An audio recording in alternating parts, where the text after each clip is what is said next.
Hey there, Mr. Redder here. Welcome back to another episode of Reddit Podcast Stories, where today, Karen trashes my Airbnb, gets taught a lesson. My wife and I own a mountain cabin, and a few years ago we decided to put it up as an Airbnb. The place is a remote A-frame on 3 acres of forested land with awesome views, and it's about 30 minutes from a ski resort. This was our first Airbnb, so we were pretty cautious with everything, like looking at guests' past reviews, asking them about their trip to make sure this place would suit them, etc. Everything was going pretty well until the entitled people booked the whole weekend for Thanksgiving. They told us they were driving out from Texas, mom, dad, 3 kids, and 2 dogs. Being that this was our first holiday rental, we went all out for them. We set a turkey to defrost in the fridge for them and left out a snack platter and a couple of bottles of champagne. They arrived Sunday night, and the next few days, all heck broke loose. I get a 6 a.m. call Monday morning. The whole family is sick and they're throwing up. They all had altitude sickness. The cabin is at 11,000 feet above sea level, so this happens, especially when you aren't in shape and just came from sea level. I did warn the guests about this ahead of time. So I'm on the phone talking them through everything, where the urgent care is, what to do, etc. By day 2, things have calmed down, Tuesday. However, then I take a look at our water cistern gauge, remote monitored. This house has what we call a slow well recovery system.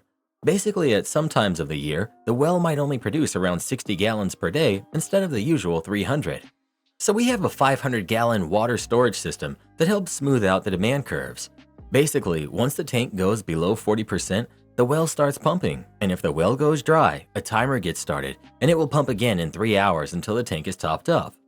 This system is more than adequate for 6 guests. Also, the house only has 1 bathroom and a 40-gallon hot water tank, so it's not like anyone can take long showers. It's all in the listing. It's a rustic place. Tactically speaking, we just ask guests to conserve water, but the system is fully automatic and no one even knows it's there. Well, after 48 hours, I checked our tank monitor and I see it's around 35% full, which means the guests have used all of the storage plus what the well can produce in 2 days. I'm estimating nearly 700 gallons of water. I literally thought something must be broken because there was no way in heck 2 parents and 3 kids could use that much water. Like perhaps the well fuse popped and they got nothing from the well. So I'm now freaking out, thinking this nice family is going to be out of water on Thanksgiving. I called her and politely asked that they conserve water and had them reset the system, aka turn the breaker on and off. So I basically said I'd monitor it for 3 hours, and if I didn't see the levels make progress, I'd get water trucked in.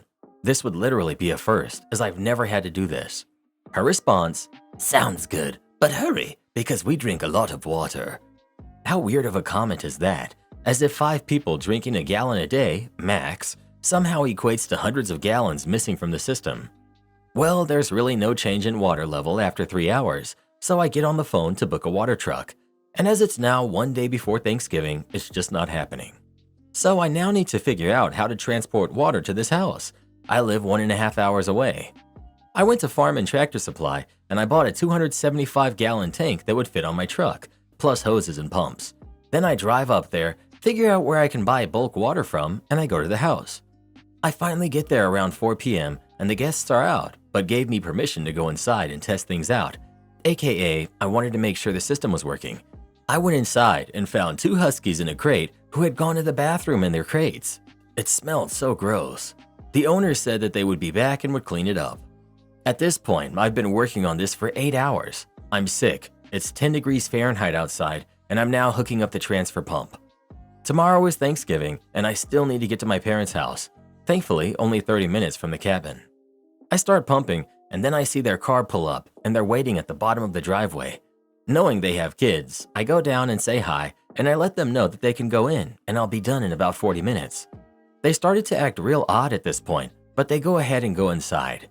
Then I saw 2 more cars on the side of the road around the switchback, and it all clicks. The reason I just did all of this work and spent nearly $600 on supplies is because these people had 12 people staying there. If you all are curious as to how I didn't notice when I went inside, I didn't snoop around, I just went straight to the breaker box and then went to the crawl space where the tanks are. Also, the smell from the dogs was just horrid, so I got out as fast as possible. At this point, I went up to the front door, knocked, and said, "Be honest with me. How many people do you have staying here?" Her, 9? I could see she was lying. But even that number was over our legal capacity based on our permit. Me, you realize that this listing is for 6 people. Her, well, there are beds for more people, and the kids have a crib, and we didn't know our family wanted to come when we booked it. The loft does have a pull-out couch, so best case there is sleeping for 8 adults. But I'm guessing people were sleeping on the couches as well. Me, I just spent $600 plus a full day to solve a problem that was actually not a problem. Her, well, the house should have water. Me, the house system was designed and tested for 6, the stated number on the listing. I don't know how you think it's okay to have this many people here. Her, we could leave, but it would have to be tomorrow, and we expect a refund because we don't want to drive back down these roads in the dark with our kids. It's maybe 6 p.m. at this point. No cell service at the cabin, so I went to town and got in the Wi-Fi at a local bar, and I called Airbnb. At this point, I had been hosting for 3 months, and I had no idea how to handle this situation. But now I was more afraid that they would damage something in the house, so Airbnb canceled their reservation and asked them to leave the house. I was able to recover around $200 for a deep cleaning on the house, and they didn't get a refund. On a funny note, at the beginning of this year, I started a hot tub service company, and water trucking is a service we offer. And I used some of that equipment to get started. Am I the jerk for threatening to divorce my husband for co-signing on a $1 million home that isn't ours? My husband, 38 male, and I, 39 female, have been happily married for a little over 2 years. We own a home and do quite well for ourselves financially. He generally maintains the finances for our family. My husband's mother and sister live a few hours away, and I always felt like they mistreated him. They speak down to him, disrespect him, and essentially make him feel as if it's his responsibility to clean up their financial mishaps and their poor choices. Now onto the story.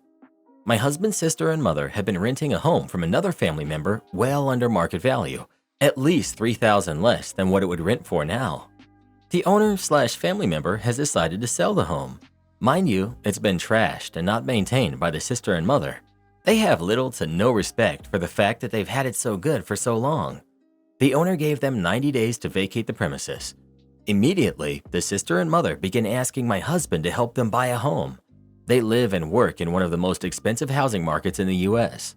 Additionally, they don't qualify for any type of financial assistance that would help them buy a modest home in the area, and they refuse to move to a more affordable area, lower credit score, no major assets, etc. After a lot of back and forth, they finally asked my husband to co-sign on a very basic, older home that costs $1 million. My immediate reaction was to tell them absolutely not, and I voiced my concerns to my husband. He's usually very level-headed and financially savvy, but I had to be the one to push him and his family for some sort of plan on how this would work. To go from paying $1,000 a month in rent to well over $6,000 a month on a mortgage, not even including bills, seems questionable at best and a terrible decision at worst. I asked my husband why they can't move into a modest apartment and make a plan to buy in a year or two, but he didn't really have an answer, but agreed that they absolutely need a plan in order for him to engage. Again, after several weeks of back and forth with his family, they had yet to provide any solid plan on how they would pay the mortgage, bills, and avoid default. Who would be responsible for repairs? No idea. Finally, last week before I left for a work trip, my husband told me that he would not be co-signing on the home and that they had done zero planning. I was so relieved and I was able to relax on my trip. Well, I returned home at the end of the week and was taking a shower when he walks in and tells me that he co-signed for the home. To say I was taken aback is an understatement. I went through all of the range of emotions in a short amount of time, but it wasn't until the next morning that what he had done really got to me.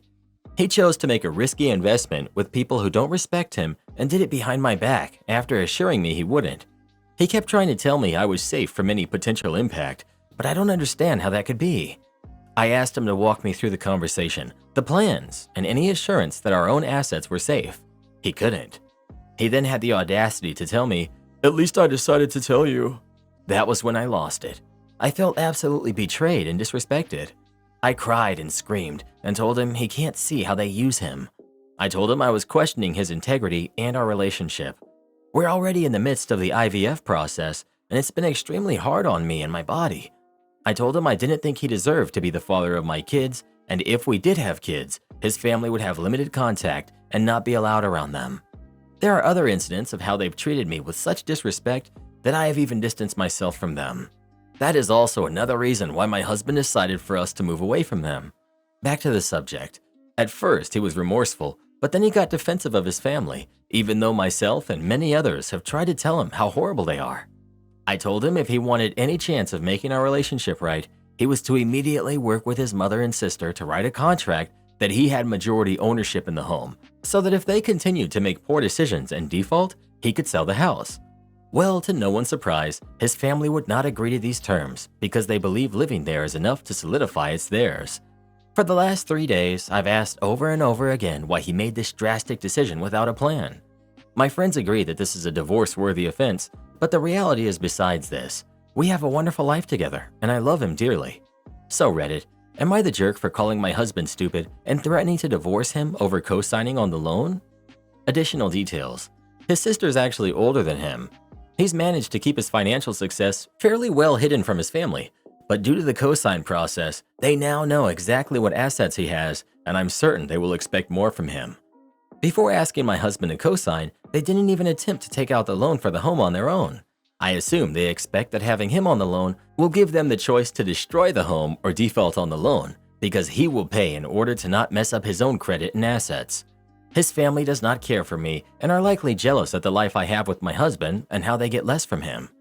Though my husband maintains the finances, we bring in roughly the same in income, so this is not a case of my husband having full control. Not the jerk. He's just committed you and your family, consisting right now of you and your husband, to a $1 million debt and an asset he has absolutely no ownership stake in.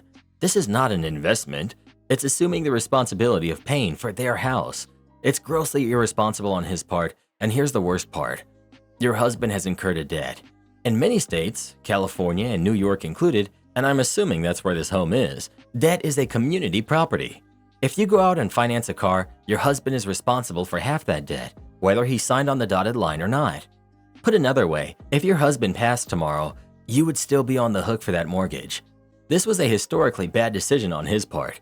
You need to be contacting an attorney to protect yourself, to say absolutely nothing of a community property assets you and your husband own. In the event of a divorce, barring an incredibly generous act from your husband, your combined net worth just effectively declined by $1 million, unless he accepts full and unconditional responsibility for the debt during divorce proceedings. He royally did you both over with this. Not the jerk. He's shown you that he's irresponsible. What happens if you have a college fund for your kid and his family feels entitled? Please do not have a kid with him. Unless he could somehow get out of this mess and go no contact with them, I would definitely divorce him. Even then, I don't see how we could rebuild trust. I would have to go through every single account monthly. I don't know if it's worth it. The blatant lie, and then doing it behind her back. How on earth do you get past that? If they divorce now, then this stays with him. He just lost their retirement and college fund, just gave it away, and will most likely keep on doing it. It's $1 million, worth zero equity for him. OP, I'm sorry you had trouble conceiving, but I'm glad that you're not tied by a kid to this mess. Not the jerk. Would I be the jerk if I hire a nanny to help with childcare after my wife got a new job?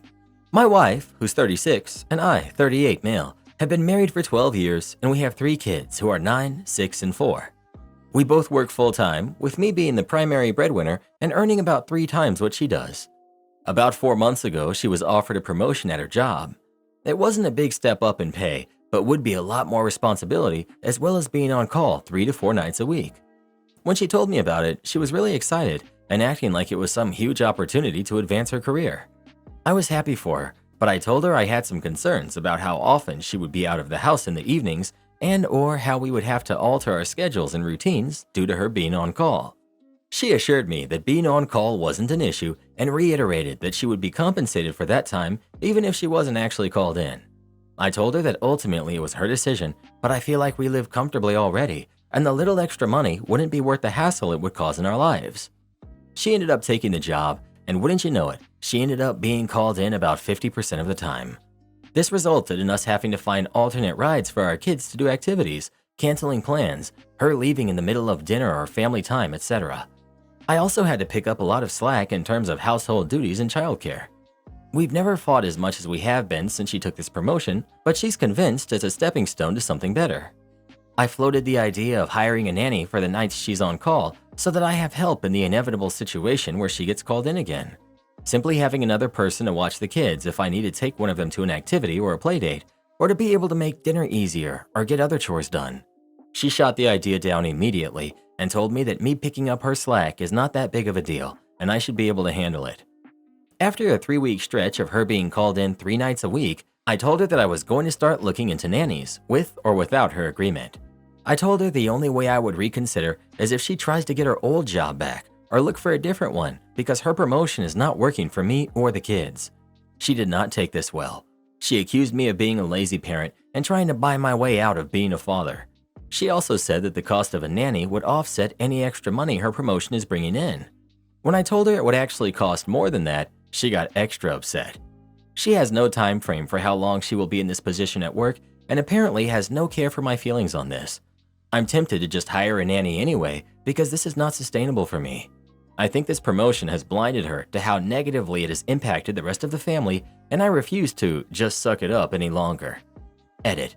Because so many people seem to be operating under the false assumption that my wife did 100% of the childcare and chores before her promotion. I feel the need to clarify. Before her promotion, we would divide and conquer and split childcare and chores as evenly as possible. Both of us were 100% comfortable with how we had these things divided between us. It's not like I was coming home, demanding to know what was for dinner, cracking a beer, and sitting on the couch until I fell asleep. I don't understand why you need a nanny for 3 nights a week if you're home. The tone of this reads as you not being supportive and pushing these kinds of issues not necessarily because you actually feeling overwhelmed. You don't actually talk about that at all. You just say you want someone just in case one of the kids has an appointment, but because you resent her trying to advance in her career and are trying to make some kind of point about how it's an inconvenience.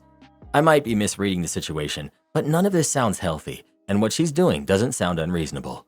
You're the jerk unless you're leaving out some significant stuff. Not the jerk. Coming from someone who has a spouse with an on-call job, we had 3 kids, and it frequently came up at least 2 had activities on the same time in opposite directions, and husband was called in or stuck at work.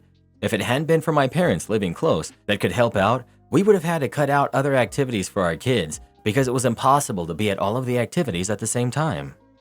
OP. Our oldest 2 play hockey, and their practices are in the evening. Never at the same time, and sometimes not even in the same rink. Coordinating rides for them has been the primary source of me wanting a nanny.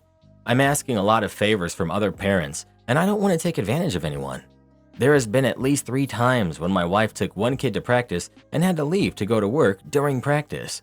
Obviously, she got a ride for the kid before she left, but she doesn't see this as an issue nearly as much as I do. You're the jerk, but not for what you think you might be. Support your wife. You're talking crap about her new job. It's probably not the money that's mostly driving her. You clearly believe your work is superior, and there's no way she doesn't know that. Where I disagree with your framing is that he's not telling her to quit. He's telling her that a nanny would fix the problem. He's even willing to lose money to make the household run with a nanny, as opposed to saying she needs to quit. I think his proposal is fine. The issue is his tone and how he talks about his wife's career. He clearly has a lot of resentment over it and doesn't seem to be approaching supporting her with a healthy attitude. He's being realistic. If your career puts a burden on the family, it's absolutely fair to question whether it's worth the money. Comment section full of you're the jerks as expected. Whenever moms complain about picking up the husband's slack and needing help with childcare, they're fully supported and even recommended counseling to deal with the stress. Not the jerk, OP. Your wife said, this is happening and you're going to find a way to be okay with it. Burnout is real and no joke. Hire help. I can't believe all the you're the jerk responses. Some are clearly not reading the part where you explained about hockey practice.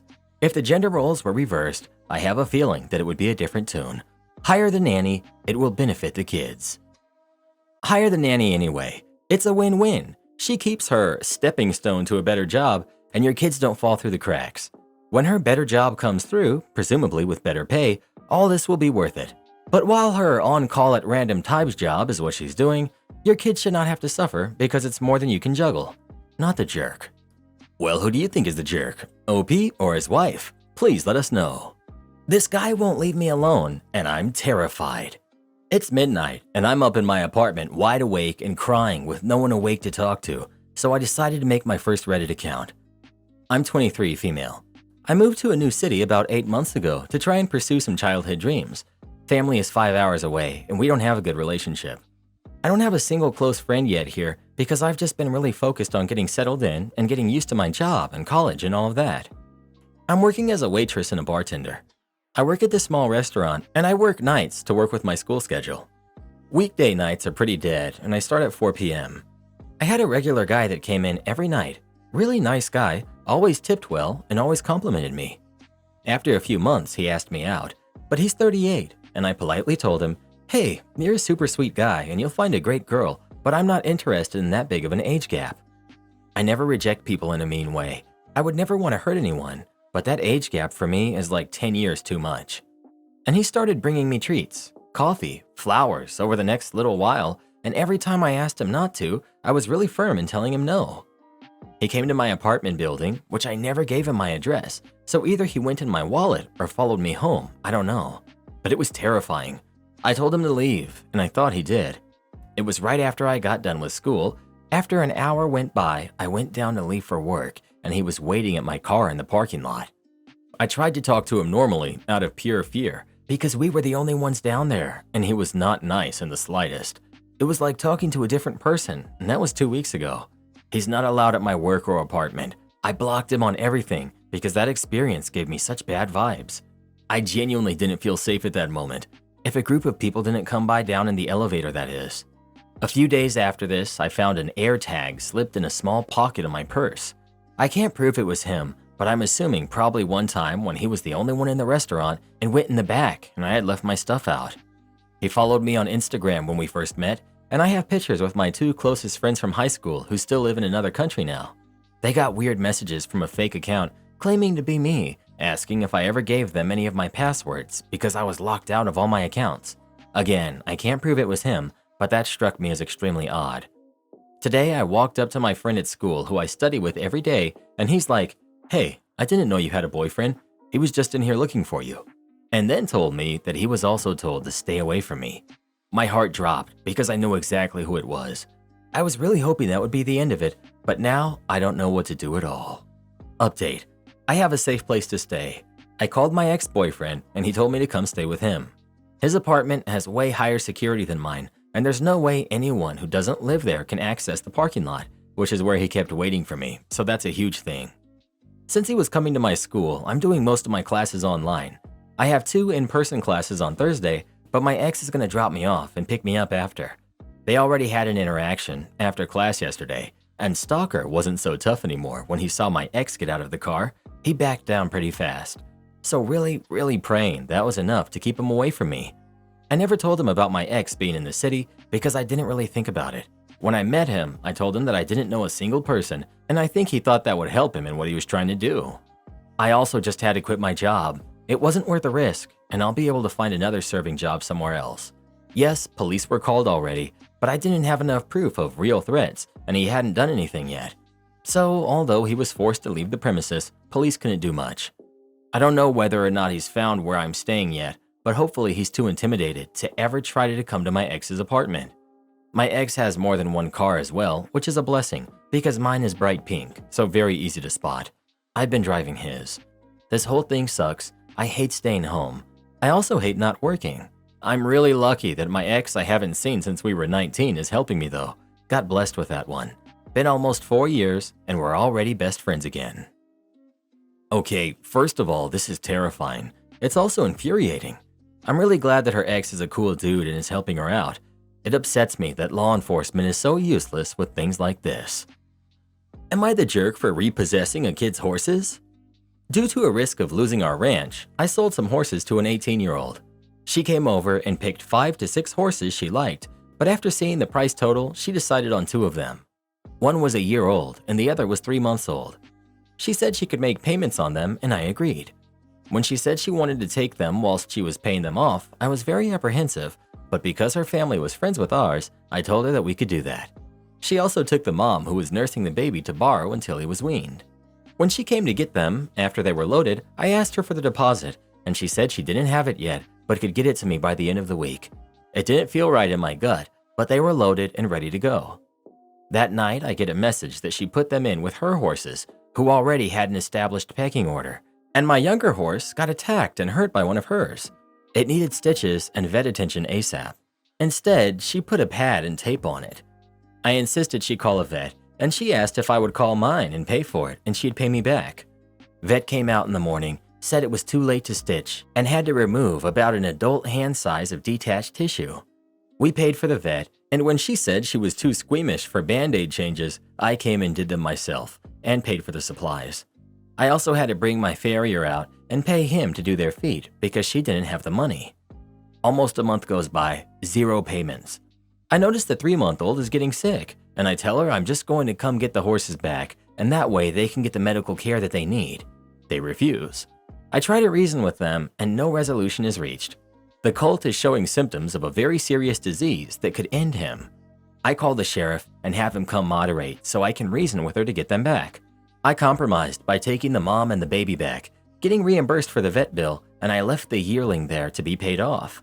I'm conflicted. Some are calling me the jerk for taking them. Some are calling me the jerk for leaving the yearling behind, and some think I did the right thing. So, am I the jerk here? Edit. For everyone asking why I didn't take the yearling back, the sheriff told me it was a civil matter, and legally I would need a court order to get them back.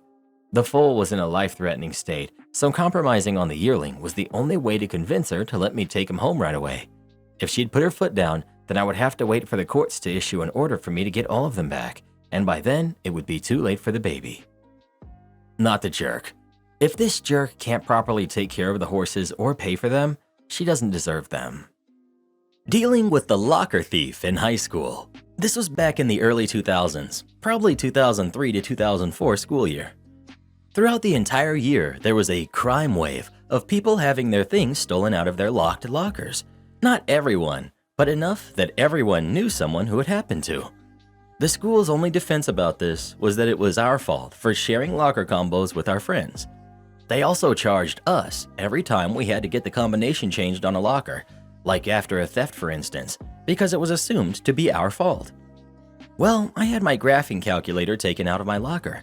I also never gave out my combination to anyone, mostly because my friends were jerks and we pulled crap on each other all the time. So I was out $150 for the calculator and another $150 to change the combination, getting a locksmith to change out the lock. This is 2003 money, so it's a bit more than now. To anyone who has ever had to buy a TI-86 in 2003 or 2004, you'll know how much the things cost. Well, my dad was drinking buddies with one of the county detectives. I'll call him Detective Buddy and/or Uncle Buddy.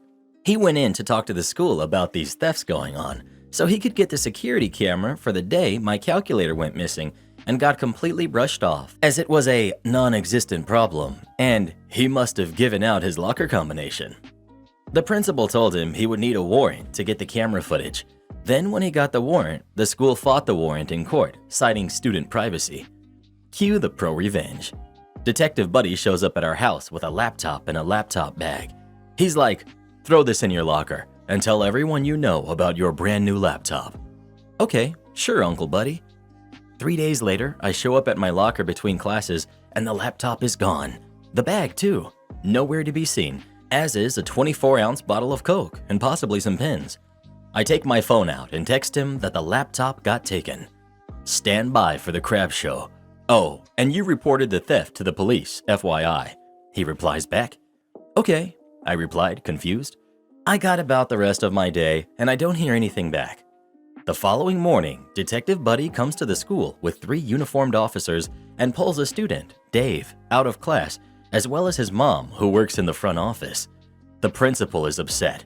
I don't actually hear the cops, but the principal is upset to no end that he had the audacity to accuse them of theft, and he couldn't just take them out of his school, etc., etc.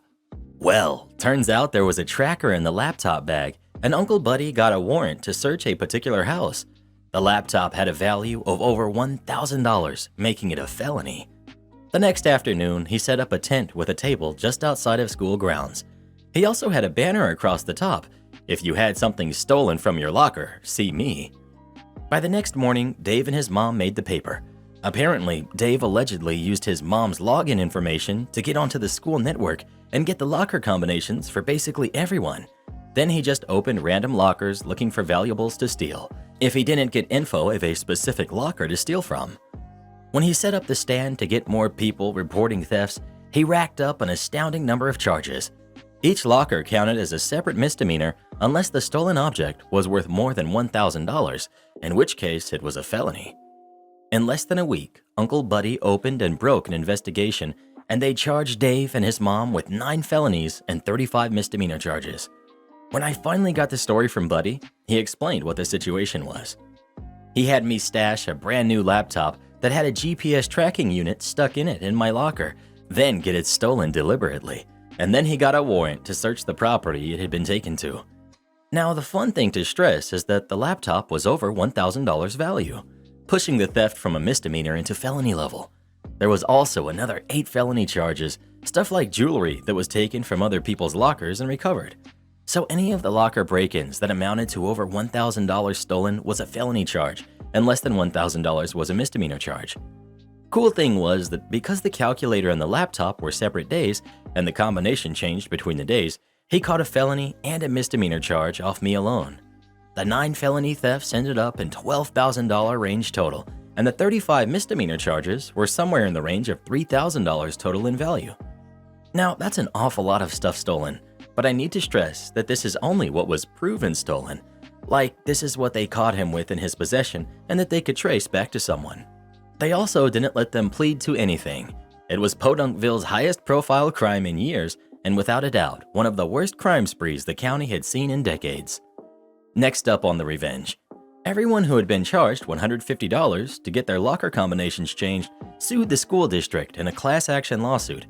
The justification was that the school did nothing to investigate the 44 proven and more than likely 200+ cases of locker theft, and then charged money to get the locker combinations changed. There were 218 people in the class, and in total, everyone got $85 after attorney's fees. The principal also lost his job for being a bonehead and not bothering to attempt to deal with the massive problem that was reported to him going on at the school. The fun thing I need to point out is that the school brought in a locksmith to change out the locks. That's why they justified charging $150. Well, the school already paid the $150 a locker, but they also had to return $100 per locker, meaning that they were out $21,800 plus their legal fees for that class action suit. Next comes the criminal trial and the fallout. The prosecutor's deal was 10 years in prison, 5 in juvie and 5 in adult prison, for Dave and 15 for Dave's mom. Well, they refused that deal and it went to trial. Dave got 1 year in prison for each felony, the state minimum, and 1 month probation for each misdemeanor. So 9 years plus 35 months of probation. His mom received 18 years of jail and 6 years probation. Having attended much of the best parts of the trial, I will say this. They had Dave on camera entering 20+ lockers, and they had them in possession of stolen goods for every single charge they made against them. The judge was also not amused that there were likely other reported crimes that they got away with because they couldn't prove it or they weren't reported. Dave's mom got it worse. That was a fun sentencing to show up for. But the most important thing is that I got my graphing calculator back. It had my name engraved inside the battery compartment. I still have it, as well as a cool story to tell. Ex-husband backed out on our agreement really ended up costing him. My ex-husband and I had a great divorce. Even though he cheated on me after 12 years and 2 kids under 4, I really wanted to do things differently than my parents did during their divorce. I never said anything negative about him and tried very hard to defend him when the kids got upset with him. I extended invitations to the woman he left me for so she would not feel uncomfortable with me, and we became friends. She was basically their stepmom, so why not include her on everything? On holidays, we all had one big dinner. He and her and me and my boyfriend. This made everyone comfortable, and the kids never had to choose one side or the other, as we were all on the same page. It was such a great relationship that when I had back surgery, I recovered at his house, and she cooked for me. He and I were coaches for the kids' basketball and baseball teams, and I helped at their wedding 13 years later. This was not easy for me, as he moved to another state to raise her kids, leaving me to raise our sons on my own. She quit her job when they got together, and I had to return to work to support my kids. But I needed to keep the resentment and bitterness away from my kids. All of this sets the tone for the divorce, but when he initially left, I spoke to a lawyer and got a separation agreement that was really great for me. He asked that I not take half of his retirement, but but instead he would pay this amount of money in child support and an additional amount in alimony because he was making a lot of money and I was a stay-at-home mom with a country club membership. Yuck, I hated saying that, but it was only to set the scene. Normally, alimony ends after 5 years, but because I didn't get half of the 401k, the only condition on ending it was it would end on my remarriage or me passing. He agreed with all of it. The thing is, when he left me to move down to where she lived, he left his cushy job and took this promising, but not delivering, position that really did him over financially. But he never went back to the lawyer to get child support or alimony reduced. Instead, he borrowed from his mother.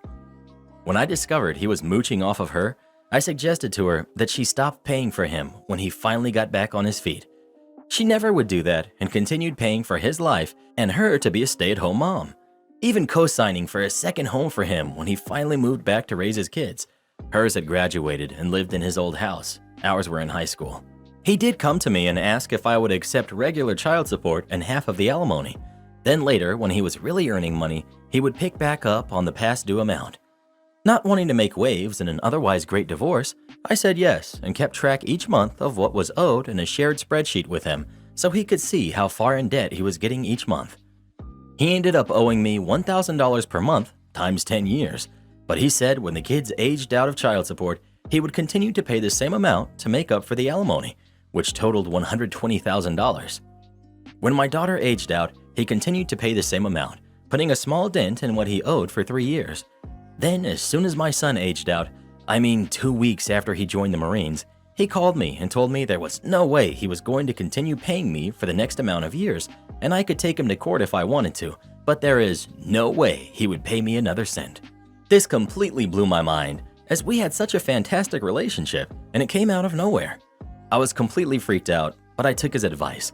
I contacted an attorney, I sent all his calls to voicemail, per my attorney's advice, and I took him to court. The best thing was, prior to the hearing, my attorney put a lien on both homes he had, so he could not change ownership to his mom or wife prior to the court hearing. I still have the phone call recording when he realized this and the horrible names he called me for doing that. Since I had kept such immaculate records from the day he changed payments and he was aware of his debt rising each month, it was a slam dunk for my attorney. Instead of making small payments for a few years, he had 30 days to pay me $120,000 in full. Unfortunately, the kids now have to choose which parent they visit on holidays, but that was not my fault. I was willing to continue, as is, and not put any strain on the family relationship. And for those who are wondering, yes, he did cheat on her 2 times before they got married, but she had quit her job when they got together because she found a sugar daddy and had nothing to fall back on and nowhere to go, so she stayed with him. Since we were friends, she shared this info with me, as I would understand what she was going through. Edit. I got my money on day 29. No other payments will be made. Edit 2. I think the reason he went crazy on me was his mother refused to pay anymore when my son aged out, but I explained that he owed a ton of back pay. That's when he said, "If you think I'm making payments to you forever, you're nuts." She had been paying his child support for 10 years because he never went back to a great paying job, even though he could have. Yes, I went to work after separation and have a great career, but my income was still 1/4 of his when we were together because we moved every 3 years for his career. He wanted me to stay at home when the kids were born. Thanks for the awards and for the mean DMs. I'm okay with you calling me names because you don't matter to me at all. Karen tries to throw her own party at my house, so I kicked her out. My husband's family is having a week-long family reunion in our city, and last night we hosted a dinner party at our house. There were about 40 people there, and it really started at noon since many of the adults came to help prep the house and the food and enjoy being together. For the most part, his family is lovely, and we get along well. The party started at 6, and everyone had a good time. Around 10, everyone started to make their way out. By 11, the food was being put up. Close to midnight, I went to get our son ready for bed while my husband and some of his family were washing the dishes and tidying up the kitchen in the house. A little while after midnight, I heard the doorbell ring and I heard unfamiliar voices and laughter. I went downstairs to discover my 20-something-year-old niece, who was still there, had invited 7 of her friends to the party without my permission. And they were just showing up because they left their city late and underestimated the time that it took to get to our place, about 7 hours. They strolled into our house with some of them not saying anything to me or the other adults, and asked my niece what was for dinner. I tried to shut it down and said that the party was over because it's after midnight. A girl in the group said that they've been driving for so long and she doesn't want to be in their car anymore. Then another girl told my niece, without looking at me, that everything is closed, so if they don't eat now, they won't be able to eat until morning. I pointed out the gas stations are still open when my sister-in-law, niece's mom, told the group she can heat up some food for them. We got into a heated discussion, and I told sister-in-law she can leave and feed them at her house. My husband led me upstairs, begged me to just let his sister feed the group, and we argued. It was almost 2 before I could get our toddler to sleep due to the noise and the smell of food coming from downstairs. Today at lunch, another sister-in-law made a passive-aggressive comment about being a good host, so I told her directly that a good guest doesn't bring additional guests. That blew the lid off and we argued loudly. His entire family thinks I'm being unreasonable to a group of tired and hungry kids. My husband thinks it's the stress of having so many people here that I'm overreacting and I should apologize.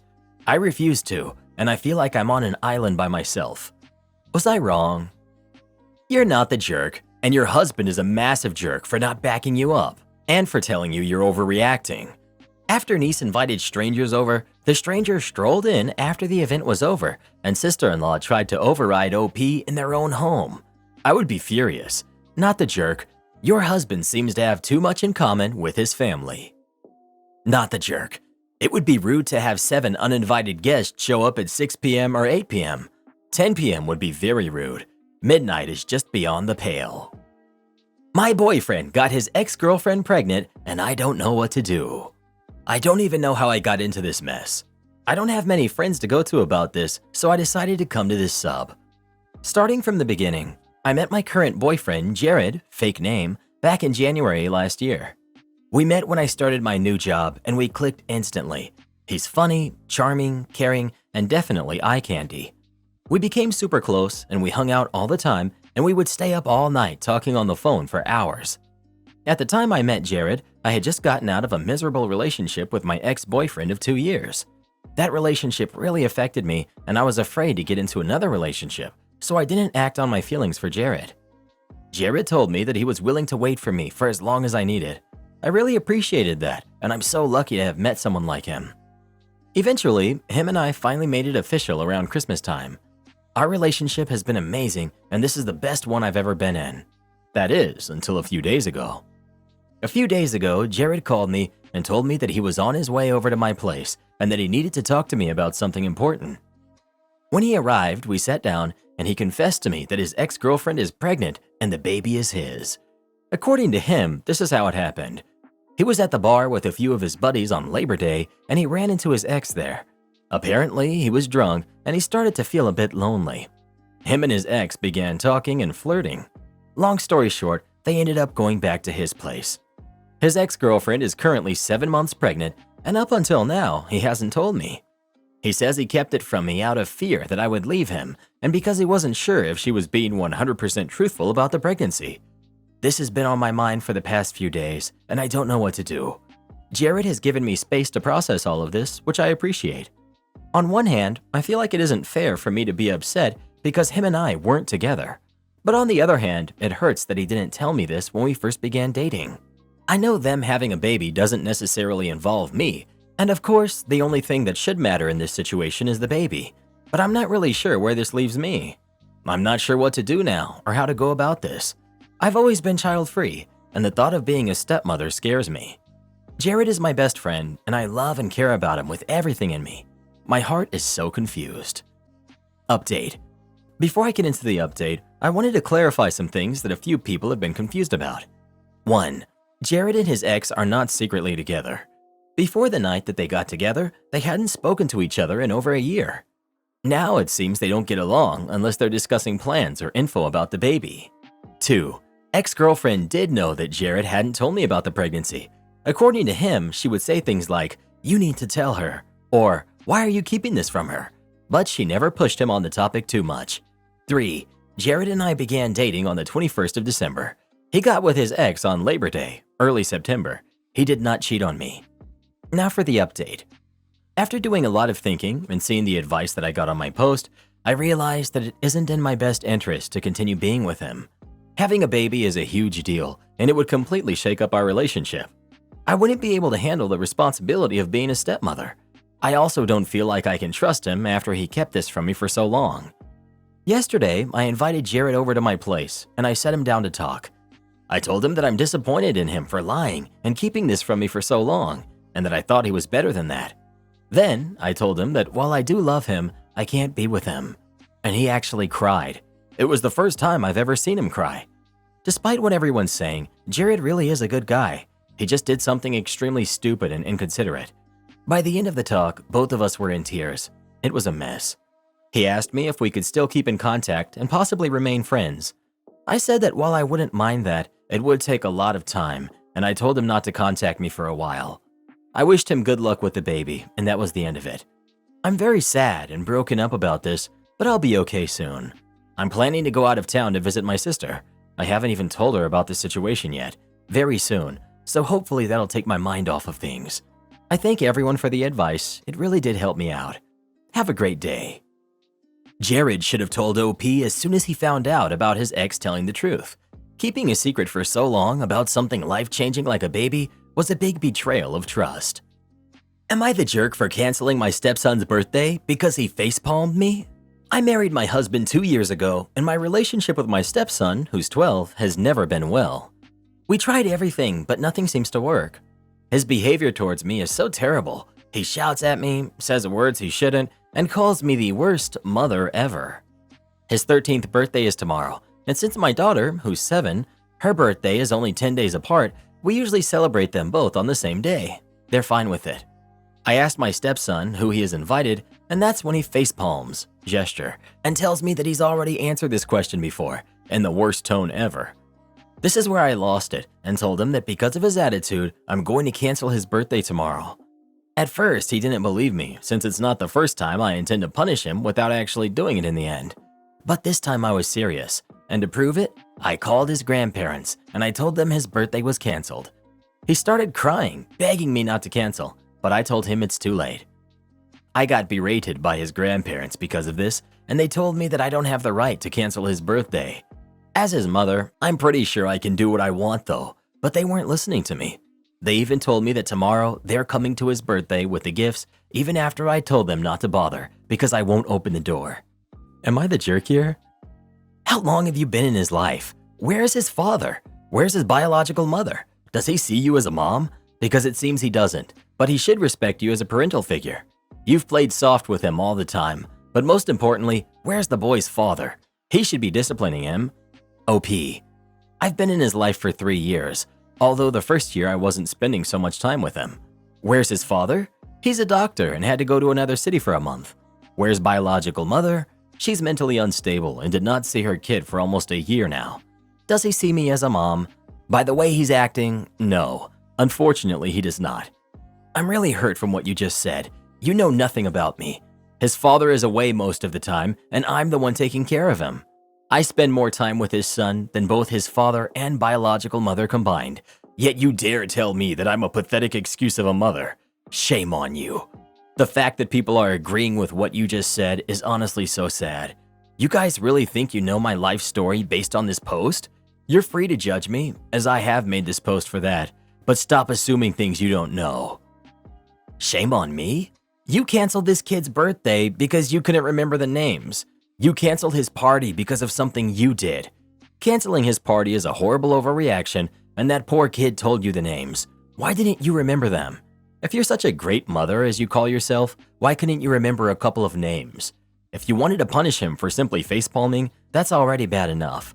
But canceling the whole birthday party? Shame on you. I wonder if you would have reacted the same if your daughter facepalmed. I think not. OP. If she was also disrespectful before, then yes, I would. I didn't punish my son only for the facepalm. Despite knowing him for only 3 years, believe it or not, I love them both equally as much. Info. What did his dad say when you told him that you made this decision? OP. He just called me not too long ago and is against it. His birthday party will most likely not get canceled anymore after the arguments I had with him and my son's grandparents, and the judgments that I've had here. But it might have to be postponed due to me not arranging things on time and other issues. I will still take his presents as a punishment and give them back to him once he behaves, and hopefully I'm taking the right actions with this. You really are bad at parenting. OP, I only started parenting him 2 years ago. Until then, I was parenting my daughter, who still respects me and is overall adorable. I don't think I was the one that failed here. Edit. Alright, I had enough. Starting from now, offensive awards are going to be hidden. Update. A lot of you have asked me for an update, so I decided to go ahead and give you one. Since many of you have called me a jerk, and after the conversation I had with my husband and his parents, I realized that I did indeed overreact, and I shouldn't have made such a harsh punishment. Some of you suggested if his attitude persists, I should find other ways to punish him, like not allowing him on his laptop, let him do some housework, etc., and I will start doing these sorts of punishments if needed. Unfortunately, due to me not contacting his friends on time, his party still didn't happen on his birthday. It was postponed 2 days later, but my daughter still got to celebrate her birthday on that day. My son was obviously really upset, and in the morning he came to me and was on the verge of crying, asking me if I did actually cancel his birthday party. I told him that unfortunately his friends already made plans, but if he behaves, I will still do his birthday 2 days later. Surprisingly, he was really polite with me these days, probably because he really wanted his birthday party. But I'm really happy to see that he stopped raising his voice at me and stopped with the rude gestures, such as face-palming. His grandparents were also really upset with me, and they ended up arranging the party for him instead, as they said that I'm too irresponsible. Both birthday parties ended up being successful, and until now, I still haven't had any severe arguments with them, and I'm really happy with the way things are going. Thank you to everyone who sent me DMs to support me and provide me tips, especially the stepmothers who are going through similar problems. Edit. I am extremely disappointed in the way things are turning out in the comments. I wrote this update post because you guys were interested in seeing how things came out to be in the end, and I was more than happy to update you guys, and this is the respect I'm getting back? When writing your comments, please take a moment to think before clicking on that submit button, or else I will no longer be interacting with this thread. You're the jerk. I can imagine that being a step-parent to a preteen is a really big challenge, but from what I've read in your previous post and this one, your focus seems to be on punishing him into behaving, without caring to understand where the behavior is coming from. This boy does not need punitive punishment. He needs you to listen and connect with him. Do some reading, listen to some podcasts, change your perspective. OP, I am aware where this behavior is coming from, and I can sort of understand him. Unfortunately, he gets little time and attention from his biological mother and father, and this obviously affects him emotionally, and I've already told my husband this. I'm trying my best to be a mother for him, but it's just so difficult with the little support I have from my husband and his parents. I was rear-ended and found the person who did it. On June 18th, I was rear-ended by a gray Dodge Ram. I caught it on my dash cam, and the man who did it appeared on the video twice. I got a picture of his insurance card, damage done on both vehicles and license plates. He told me he would like to take care of this out of pocket as he didn't want his insurance rates to rise. I was okay with this. I've done it before with no issues. The next week, I sent my truck in for an estimate. Up until this, we had been texting back and forth with no issues. I emailed him a copy of the estimate and communication stopped. After hearing nothing from him for 3 days, I called his insurance and filed a claim because I'm not about to be messed around with. They came back the same day telling me he had stopped paying back in March, and so his insurance had been canceled. They could not honor the claim. I was furious. I called and texted him relentlessly with no response. He was not going to pay, and neither was his insurance, despite his insurance card saying it expired July 1st. I called my insurance, and even though I was at no fault, I had to pay $500 for repairs, deductible. I immediately went to the Denver County Court and filed paperwork for small claims, then on to the Sheriff's Department to serve him paperwork. The police were no help. Shocker. The address he provided on his insurance was falsified, and after telling the deputy 4 times to run his license plates, he finally did. The same address was used to register his vehicle. There was no other way we could find him, and so I was hopeless. I was going to pay for this jerk's damage, and he was going to get away with it. Until this morning, I decided to do a few Google searches for his name, Denver. A rip-off review popped up. A man with the same name had redone a patio and did a crappy job for it. I thought I'd go ahead and call the company. I asked the receptionist for an estimate and consultation to do some yard work and specifically requested Jerk. I heard he was great with this kind of stuff. She said he was great at landscaping, so I asked, "He's the one who drives the gray Dodge truck, right?" She said yes. My heart stopped. That was all I needed. I called the deputy who was attempting to serve him, and they're currently on their way to serve the paperwork at his company. I found you, you jerk, and I'm going to make sure you pay me. The court date is August 12th. I'll see you then. Update. To clear up a misconception from last time, I did call the police at the time of the incident, and they would not come out because it was on private property. When I left you guys last time, the police were about to serve his paperwork. I just got off the phone with them. They arrived at the defendant's business address, and no one was at the address. The deputy told me he could try again tomorrow, but I was already not a fan of the way police had acted until this point, so I told him to leave the paperwork at the police station, and I'll take care of it myself. I enlisted a coworker, David, to serve the guy instead. I drove David to the place of business, a 2-story, decrepit business complex with gray stonework and 70s-style brown trimming. The defendant's place of business was on the 2nd story, in a darker corner amidst other small businesses. It was extremely quiet, and not one of the offices upstairs were occupied. David knocked on the door with no answer. However, there was a mail slot in the middle of the door. We looked through it and saw that the office was about the size of a Mini Cooper, with a solitary desk and a Dell PC. Nothing was on, and there was no phone.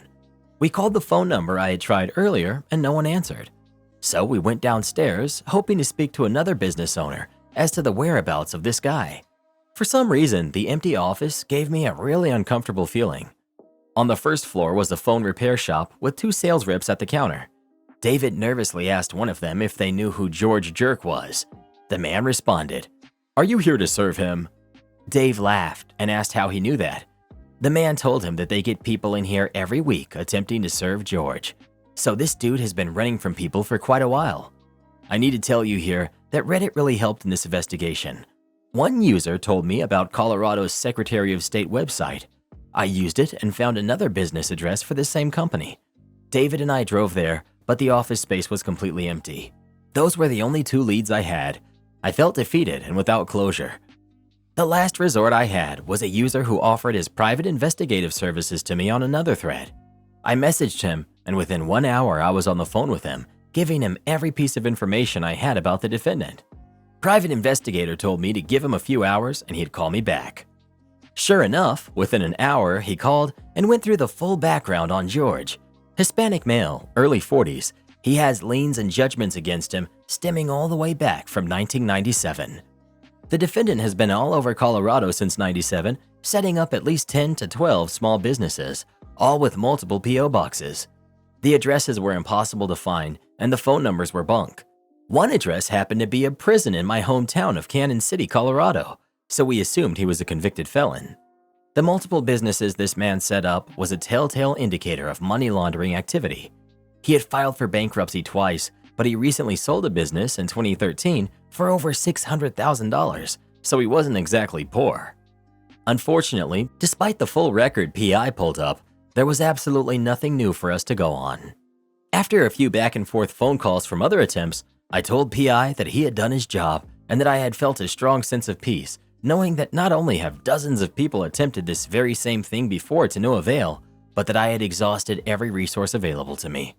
I went back home and relaxed for the next day. 30 minutes later, my phone rings. PI called and told me that he tried another database, one that usually doesn't pull up many results. However, this time an address popped up for a home about 15 minutes north of me in Commerce City. The home is owned by an Asian couple, but the utilities are in the name of the defendant. PI told me that he could do surveillance of the home at an hourly fee, but I told him that I would go by and see if I found anything first. I got in my truck and drove to the address. The home was among an absolutely gorgeous neighborhood surrounding a golf course, each one of them worth $500,000+. I rounded the corner for the address, and 2 houses down, the gray Dodge Ram was sitting in the driveway. The license plates matched the photos I took. He was in the house. I drove down to the end of the street and called PI. I needed him served right here, right now, while we still have a chance. I met up with him at a King Soopers grocery store about 2 blocks away, and he went through the game plan. He would park across the street and use his binoculars to spot George. All the PI needed was a visual confirmation and the papers would be served. Both the PI and me carry concealed, so I parked 2 houses down and stood on the sidewalk as PI pulled across the street. As PI's brakes quietly squeaked as he stopped, George came outside and started loading his truck. He was getting ready to leave somewhere.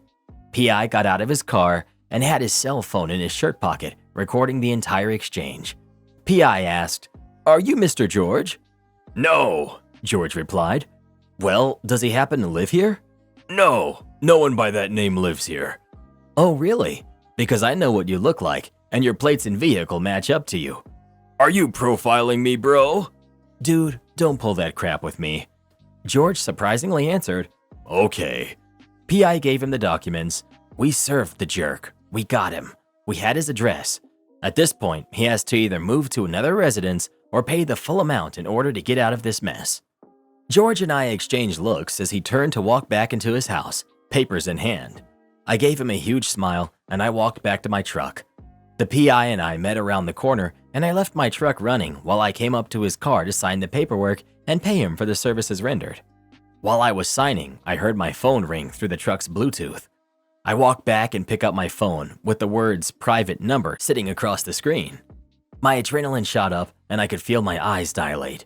There was absolutely no one else who would call from a private number at this point, so I picked it up while the PI was scrambling to begin recording on his phone. I answered, "Hello?" A calm, smooth voice replied, "What's up, jerk?" I answered back with some words that I will not repeat. George threatened, "I'm coming to your house tonight, and I'm gonna come up on you." "Oh yeah? How do you know where I live?" I had intentionally left my address off the copy of his service notice. "Doesn't matter. You better watch your back." As I answered back, the phone hung up. The PI wasn't able to record the exchange, but he pointed to my dash cam, the thing that had already been quite useful before. It was running the whole time with audio to go in it. The PI and I parted ways, and on the way back to the house, I called 911, hoping I could get him arrested. I reported the threat he just made. I was shaken, mostly by the tone of voice George had, plus the fact that he had spent time in prison. He had nothing to lose, so why wouldn't he hurt me over $1,000? The police officers were, you guessed it, unhelpful. They told me it wasn't a real threat because they didn't specifically use key words about weapons or anything. So they refused to come out, but I could go in on Monday to request a restraining order. It was Friday night, and a piece of paper wasn't going to do much anyway. I went home and did a quick Google search. If you type in my name and zip code, which was on the copy of paperwork George received, my home purchase is public record. The very first result is my address. Great. So I set my home video cameras to record, talked to my neighbors, had my roommate go to her friend's house for the weekend, and I left. I met up with the PI, who attempted several times to get the police to come out and at least file a report, to no avail. After waiting for a while, I went to my girlfriend's house and stayed there for the weekend, periodically logging into my cameras from my tablet and checking on the house. Fortunately, he didn't show up, and my neighbors didn't report a gray Ram driving around the area. I laid low for the next 3 weeks. My bumper got fixed, and this morning I walked into the courtroom with my pages of pertinent documents, videos, and audio recordings, and I waited. George didn't show up, and the surprisingly very rude judge ruled in my favor by default for a total of $1,067. My next step is to have PI go back and serve him with the piece of paper which he has to declare his assets, his banking accounts, etc. If he served this document and he does not comply, a bench warrant is issued for his arrest. Throughout this whole time, George hasn't done anything illegal. Technically. Colorado driving laws state that insurance is not required on private property, which the Home Depot parking lot is, so I'm hoping to get these papers served and get a criminal charge against him. If I don't, it's really not a big deal. I got under his skin enough that he had to call and threaten me, and that makes me a happy man. Am I the jerk for telling my father he either had to give me his car until mine was drivable or I was calling the cops on his son? My dad left my mom when I was 12.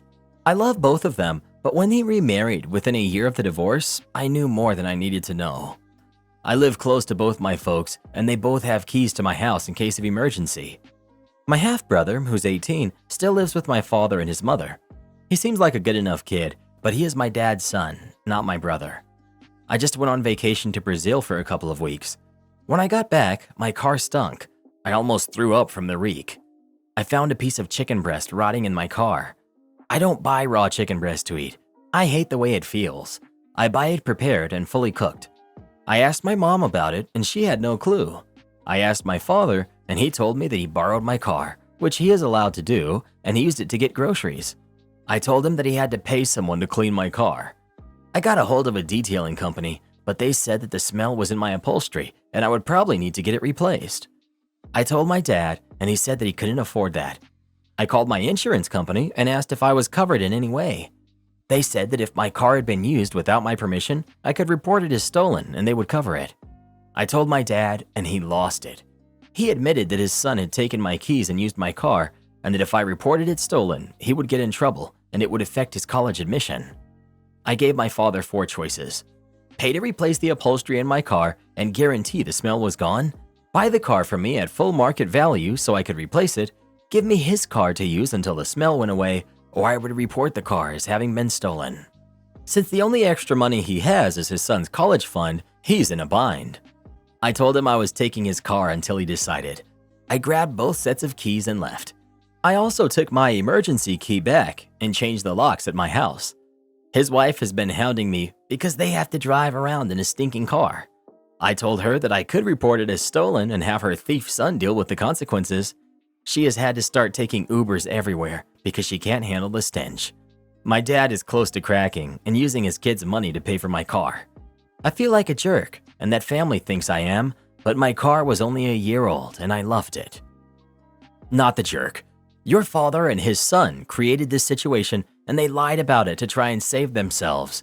Why should you suffer for their stupidity? What was the story with the raw chicken breast? Why was it left in the car? Was it some kind of malicious prank or a bizarre accident? Regardless, it's their problem to fix, and stealing a car, which is what the son did, has consequences. I told my entitled daughter that if she wanted me to raise her baby, then she shouldn't have gotten pregnant. I'm 52, male. My daughter, Amanda, who's 27, and her husband, Chris, who's 25, got married a few months ago. Amanda has lived on her own since college, but still is in the general area. Currently, Amanda and Chris aren't that focused on their future, mostly on having fun and doing things while they're still young. There's nothing wrong with that, in my opinion, and I think that young people should have that kind of period in their life, especially after lockdown. I got a call from Amanda. She and Chris told me how they've taken several tests and confirmed that Amanda is pregnant. They would be hosting an announcement dinner, but wanted immediate family to know right away. They could barely wait as they had been trying since they were married. Note that this was an intended pregnancy. I told them I was thrilled to be a grandpa. The dinner party happened last week, and the announcement was met with only happiness and excitement. Chris and Amanda were talking to a friend, and Chris made a comment along the lines of, "Good thing that Bobby, me, will while we're at work." I was confused and asked what they were talking about. Amanda revealed that she and Chris were expecting me to always watch the baby while they were working, and so they could have fun time while not working. Now, I love my kids and will never regret being their dad, but I didn't sign up for a new baby. I'm done with all that. I want to enjoy my retirement and be free without any kids. I explained this to Amanda and Chris, also that there are many great daycare options in the area.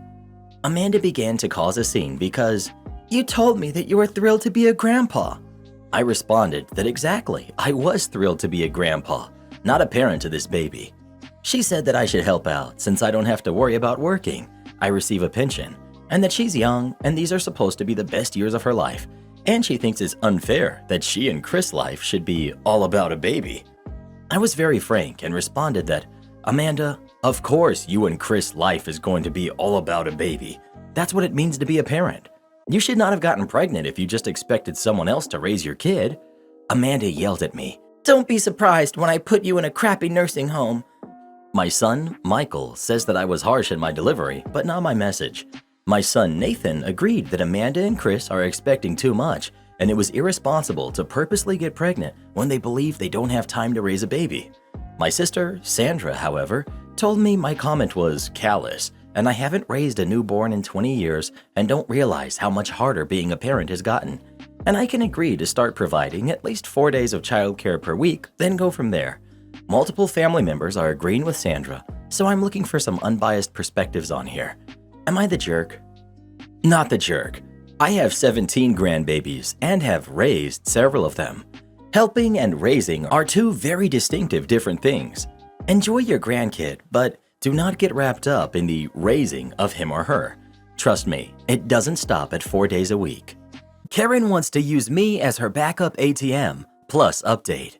Next month, I, female, am going away on vacation with a longtime friend who's also female. We're going to the Caribbean for 5 nights. It's not all-inclusive, so we will be responsible for paying for food, drinks, and any activities. She asked me how much I was bringing in cash, and I said $300 cash, plus debit and credit cards. She told me that she's going to bring $300 cash, but no debit or credit cards. She said she's on a tight budget and $300 is her limit. I explained that comes around to only $60 per day. This is not one of the cheaper Caribbean islands, so food and drinks alone won't leave her with much left over. I reminded her that she needs to factor in cabs, incidentals, or any activities we may decide to do. And you never know if an emergency will come up where she'll need money. She says to me, "That is why I have you," and started to laugh. That upset me to no end. I tell her that we're both adults who are responsible for our own selves. It would be one thing if she lost her purse and needed money. I would float her money before she even had to ask. But to purposely use me as her backup ATM is not going to work. I told her now that I know what she's up to, I'm not going to go along with it. If she runs out of money, she'll just be out of luck and hungry. She needs to bring her cards with her for her own good. Now she's telling me that I'm too harsh and she will bring extra money but no cards. I told her to do what she wants, but if there's an emergency, she's on her own. Update. Some of you said that the hotel would want a credit card on file from the person making the reservation. My friend was the one who booked the vacation. She put the whole thing on her credit card because she wanted the card points. I told her because the reservation was booked through a third-party app, the hotel would need the original card used to make the reservation. So she was on the hook to bring her credit card. I have no idea if that's true or not, but it sounded good based on what you all commented. She was not happy that her own greed got her, but at least she brought a credit card. 2. Others mentioned that she was going to sulk, and sulk she did. When we got to the airport, I told her I was not going to spend the vacation in her misery, so let's hash it out right now. She said that my tone was very rude, as if I was accusing her of trying to mooch off of me, which she was. I told her to put herself in my shoes. She was deliberately not being responsible and told me to my face I was her backup plan and laughed about it. It made me feel upset and used. She apologized, and I apologized for being so harsh. 3. Some of you said she would try to be content with cutting corners. Cabs were expensive on the island, and they didn't take credit cards, so she looked up how to take the local buses. I was fine with that until we waited 45 minutes in the heat for a bus to take us to the mall. Yep, we only took cabs after that. A few of you mentioned that she would go through her cash in the first 2 days. You were close, 2.5 days. There were several markets with local jewelry and crafts that she absolutely loved, and they only took cash. So she ran through her money rather quickly. She only brought her credit card, not her debit card. So as someone suggested, I made her Zelle me right then and there the money I took out of the ATM for her. She paid for the exchange and ATM fees. She tried it with the meals. She ordered something big and wanted to split the bill evenly. Normally I would not nitpick about that, but I just didn't want her to feel like she still got one over on me in any way. Since she used her credit card for meals, to save the cash she had, I paid what I owed in cash, and she paid the rest, her higher portion with her credit card. Overall, we had a good time. We did a few excursions, had shopping and beach time, and relaxed. She even told me it was a good thing she brought her credit card. Things only got weird when I asked her to Zelle me right then and there at the ATM before I gave her the cash, but she knew why I was being so hard-nosed about it. Today I messed up when I, 24 male, offered my coworker, 18 female, a ride home. Last night, I offered one of my coworkers a ride home after work. My coworker is an intern, an attractive intern, not gonna lie. However, I've never been tempted to cross that line because A, we work together, and B, the age gap. That being said, despite my professional and platonic relationship with my coworker, I still managed to end up in a temporary love triangle somehow. To pick up where I left off in my opening line, she accepted my offer to drop her off at her apartment when we were done working. On our way, she answered a phone call from her boyfriend. I had no idea what the boyfriend was saying, but based on my coworker's unexpectedly candid responses, it became obvious that her boyfriend was upset at her for posting a photo on social media of her drinking somewhere with random guys. My coworker explained that the random guys actually worked with her, and the photos were taken during our monthly office party. She apologized for not telling her boyfriend about it before posting the pictures, but she refused to apologize for enjoying drinks with colleagues. The conversation between my coworker and her boyfriend became more and more heated, especially when she started using words like insecure, immature, and jealous to respond to her boyfriend. I was doing my best to not look like I was eavesdropping, even though it was impossible not to. At some point during the argument, I low-key had to use made-up sign language to communicate to my coworker that I didn't know where I was going and that she was supposed to be navigating the way to her apartment. She was listening to her boyfriend talking at that moment, but she had no problem giving me verbal instructions at the same time. The boyfriend must have realized his girlfriend was in the car with a person of interest, because my coworker's next response to him was, "Nope, not in an Uber. One of the guys at work offered to drive me home." She listened and listened and listened while shaking her head and rolling her eyes before opening her mouth and suddenly saying, "Yes, he is one of the guys in the photo. In fact, he's the tall guy on the far left with the cute dimples." It was literally the first compliment I've gotten from a woman about my looks since my girlfriend broke up with me a couple of years ago. I was so caught off guard with the cute dimples line that I momentarily stopped focusing on the road and stared at my coworkers with deer in headlights eyes. My coworker hung up on her boyfriend and said I just missed the turn. What was supposed to be a 10-minute drive to my coworker's apartment turned into a 25-minute journey because of my lack of concentration. The boyfriend called again a few minutes later, and my coworker had to explain to him why she was still on the road and not at home yet. I didn't have to hear what my coworker's boyfriend was saying to know that he did not like the fact that his girlfriend was still with the cute dimples guy. My coworker eventually became so frustrated, she switched to Danish mid-argument, her native language. I think she assumed I wouldn't understand what she was saying, but I did. My best friend is Scandinavian. My coworker, now speaking Danish to her boyfriend, apologized for upsetting him and said that he had no reason to feel threatened because she would never cheat on him with anyone, especially not with the guys at work. So there I was, still happy about the cute dimples compliment when I heard my coworker roast all the guys she worked with, including me. I guess she was doing it to convince her boyfriend that he was better than us and kind of boost his ego in the process because she really made us sound bad. She said I never blink my eyes and that I walk like I'm riding an invisible bicycle. On top of that, she said my voice was so husky, it made her feel like she needed to clear her throat every time she heard me talk. The tension between my coworker and her boyfriend died down because she was laughing so much. When I finally made it to her apartment, I didn't even bother saying goodnight. All I did was smile and wave before leaving. I wish I never offered to drive her home. That was an uncomfortable experience. Monday is going to be awkward at the office for me. My boyfriend and best friend are in love with each other. I've never experienced this kind of betrayal before. I'm at a loss for words, and honestly, I don't know how to handle the situation. For some context, Delaney is my best friend since high school, and my boyfriend Adam and I have been together for 2 years. All three of us would hang out together. I saw the relationship between Delaney and Adam as a friendly banter, that of a brother and a sister. Delaney never spoke down on Adam, nor Adam of Delaney. Of course, they'd have disagreements, but I always saw it as something funny, like kids fighting. I noticed the signs when Delaney started saying that she didn't want Adam to hang out with us. She said she just wanted it to be her and I. Every time Adam got mentioned or anything, she'd look super upset. I asked her what was wrong, and she insisted it was nothing. Fast forward to the next day. I'm staying the night at Adam's, and he's asking about Delaney. He said she's acting weird. I asked if he talked to her, and he said not much, but that she seemed off, and he asked me to check on her. Adam went to go take a shower, and he got a message from Delaney. He's always left his phone around me, and I really didn't think anything of it, so I checked it because I had messaged Delaney, but she never responded to me. The first message she sent was, "I feel horrible, and I love her, but I can't help how I feel about you. You need to choose because you can't have us both." Apparently, Adam and Delaney had hooked up a few months ago after Valentine's Day, and almost all the time since. I remember when Adam brought Delaney and I flowers on Valentine's Day, but I only thought it was a friendly gesture. Delaney was so happy, it was all she talked about. She kept telling me how lucky I was, but as my best friend, I didn't think it would mean she'd do this. I read more messages. Times when Delaney and Adam said they were hanging out with friends or doing overtime at work, they were with each other. They had sent each other all kinds of pics. She had been trying to convince Adam to tell me about them and leave me, hoping I would understand that they were in love.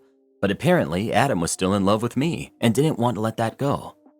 Delaney was always there for me, supportive and kind, the most beautiful person I had ever known.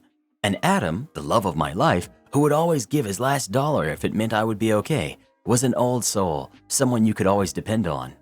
So I don't understand why they'd do this to me. I used my phone to take pictures of everything, and when Adam came out, I told him my mom had an emergency and I had to leave. I needed some time to process what I was feeling and to think about my next steps.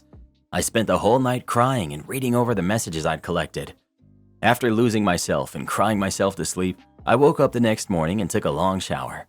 I pondered for a bit, but ultimately decided that no friend or boyfriend should treat me this way, and I needed to do something about it. I haven't confronted Delaney or Adam, though they've both texted me asking if I'm all right. I'll probably sit them both down together and handle this like adults. I'm almost 30. I thought maybe we'd get married one day, and Delaney would be my maid of honor. I thought wrong. Edit. I've been friends with Delaney since freshman year of high school. She threw away 16 years of friendship. I helped pay off the car that she drives around in.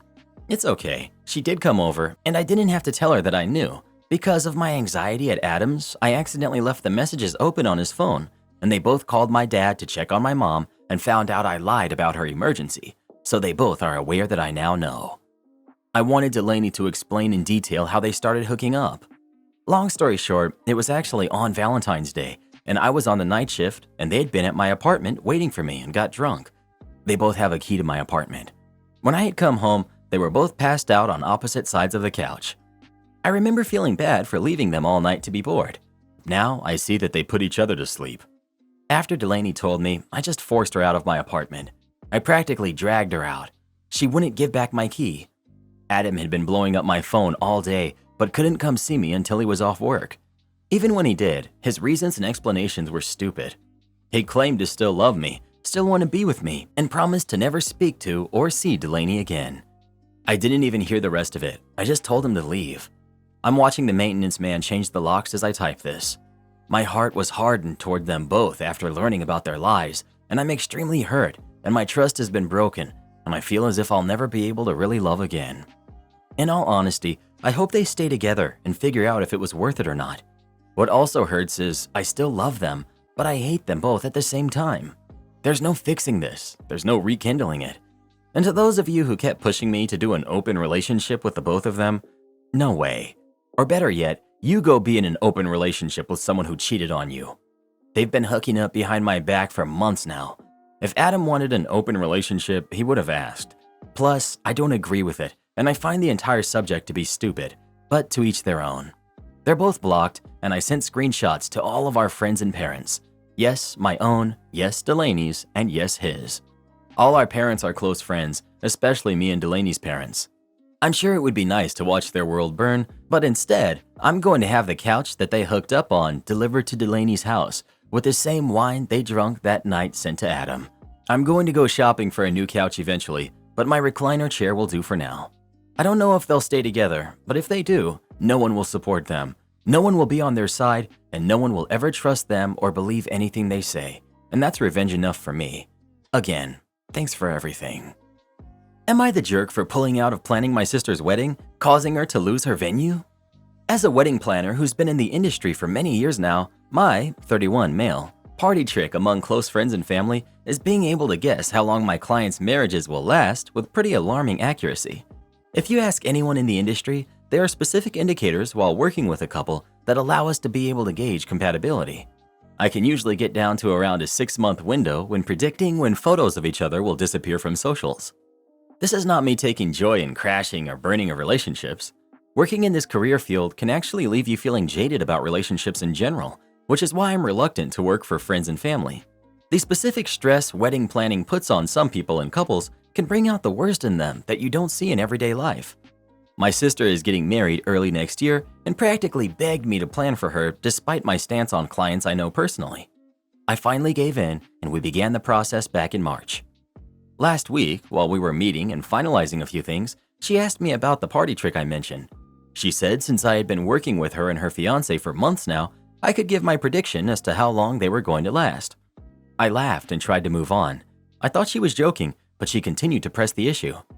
After her continuously bothering me for at least 15 minutes when I'm trying to move on, I do have work outside of my specific appointment with her that I needed to get done, I finally told her I thought they would last forever. She claimed she didn't believe me and wanted my real number, so I shrugged and told her the truth. 1.5 years. She was livid. I felt incredibly uncomfortable with the whole ordeal, especially with how little she respected my boundaries in what's supposed to be a professional setting, and she just tried to usher her way out of my office. Instead, she began ranting about my own marriage and said she gives us until the end of the year before we break up and accused me of being a homewrecker. She finally left, and I emailed her saying I would no longer be involved in planning. I gave her the contact information for all of the vendors we were working with, but told her the venue would no longer be available as they only book to people they have existing relationships with, and my involvement was necessary. I've had to break up with clients before, but this felt particularly rough. She's now told our parents that I'm purposefully sabotaging her wedding and that I was unforgivingly rude to her when she just asked a playful question. I feel very silly for letting a person disrespect my boundaries over and over again, something I typically wouldn't tolerate. But now I'm wondering if I'm the one in the wrong. Am I the jerk? Not the jerk. She pushed, you gave a perfectly acceptable answer of forever, to which she didn't like that and wanted a real answer. But what would she have been happy with? 20 years? 10 years? Everyone sucks here. I think you should stop playing this party trick with anyone. Even if you're accurate, it's not a nice thing to say about people. You could have avoided this whole scenario if you never played mental games with people's lives. Now, of course, your sister is a jerk for pushing and pushing, but you should never have told her the truth. I think OP was being too generous with her. With as pushy as she sounds, I give him less than a year. Would I be the jerk if I go on vacation with my mom instead of attending my father's wedding? I'm 26, male. My parents, 44 female and 45 male, have been high school sweethearts. My mom got pregnant straight out of high school. My mom has always supported my dad through everything. She worked double shifts so that my dad could start a business and earn a significant amount of money. She never splurged on luxury goods, and even after my dad started his successful business, my mom saved and encouraged him to invest more in his business. And how did my lovely dad decide to thank her? He hooked up with a woman who was only a year older than I am.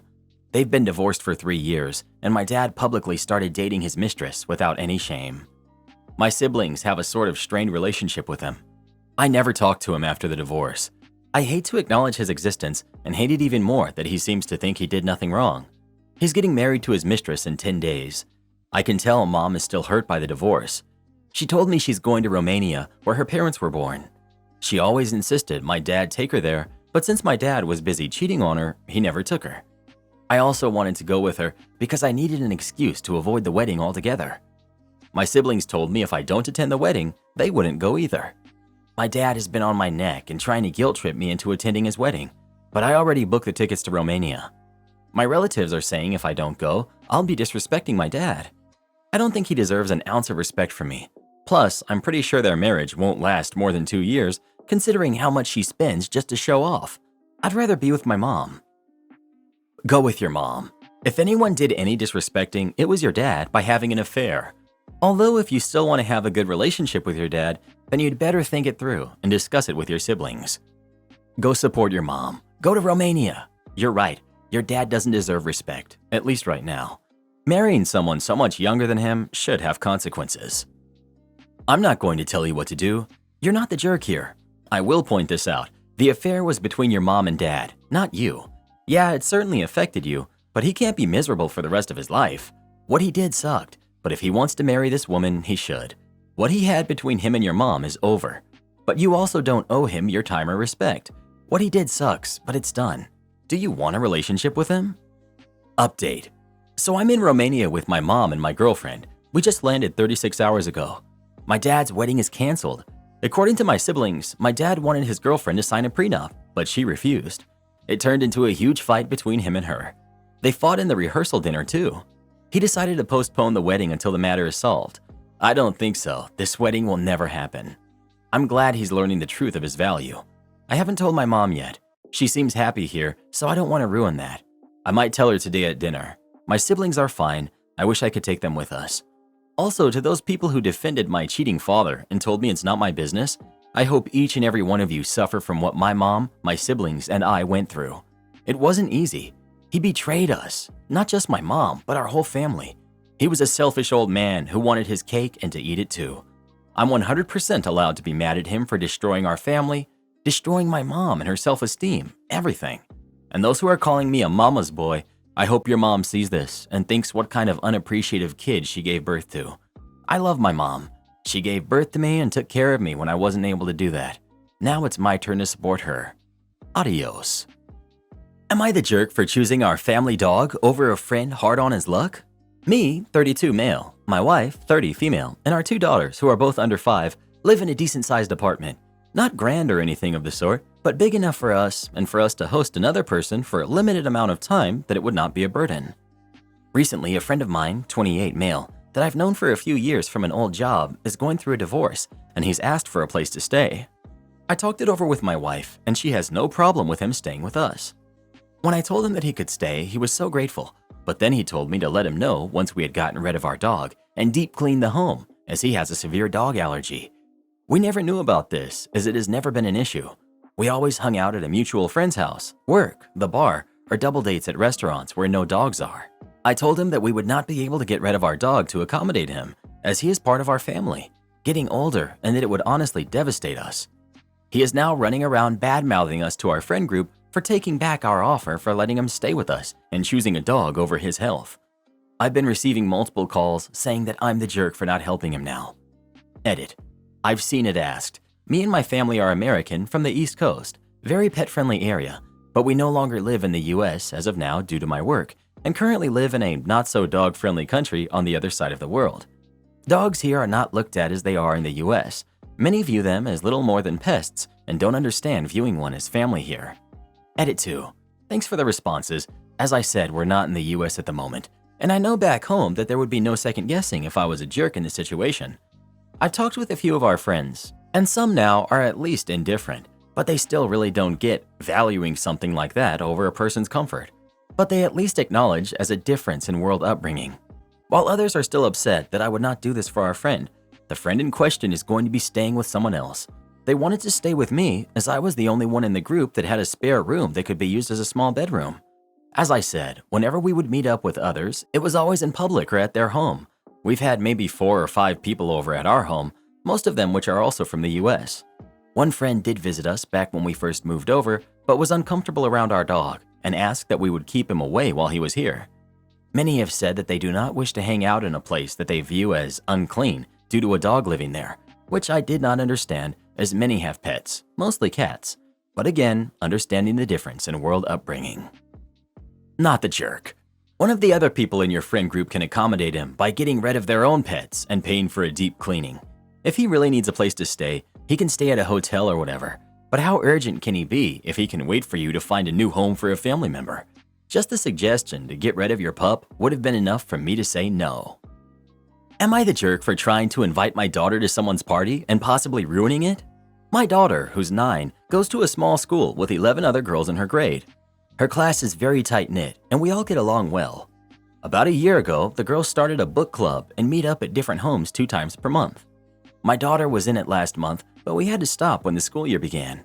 She's a competitive dancer, which requires a lot of time. Fast forward to 3 weeks ago, we had a girl in her class over named Sarah. Sarah asked my daughter if she was excited to attend Addie's, another girl in the class, birthday party. She said it was a swimming party and they'd be playing a movie on an outdoor screen. My daughter hadn't received an invite.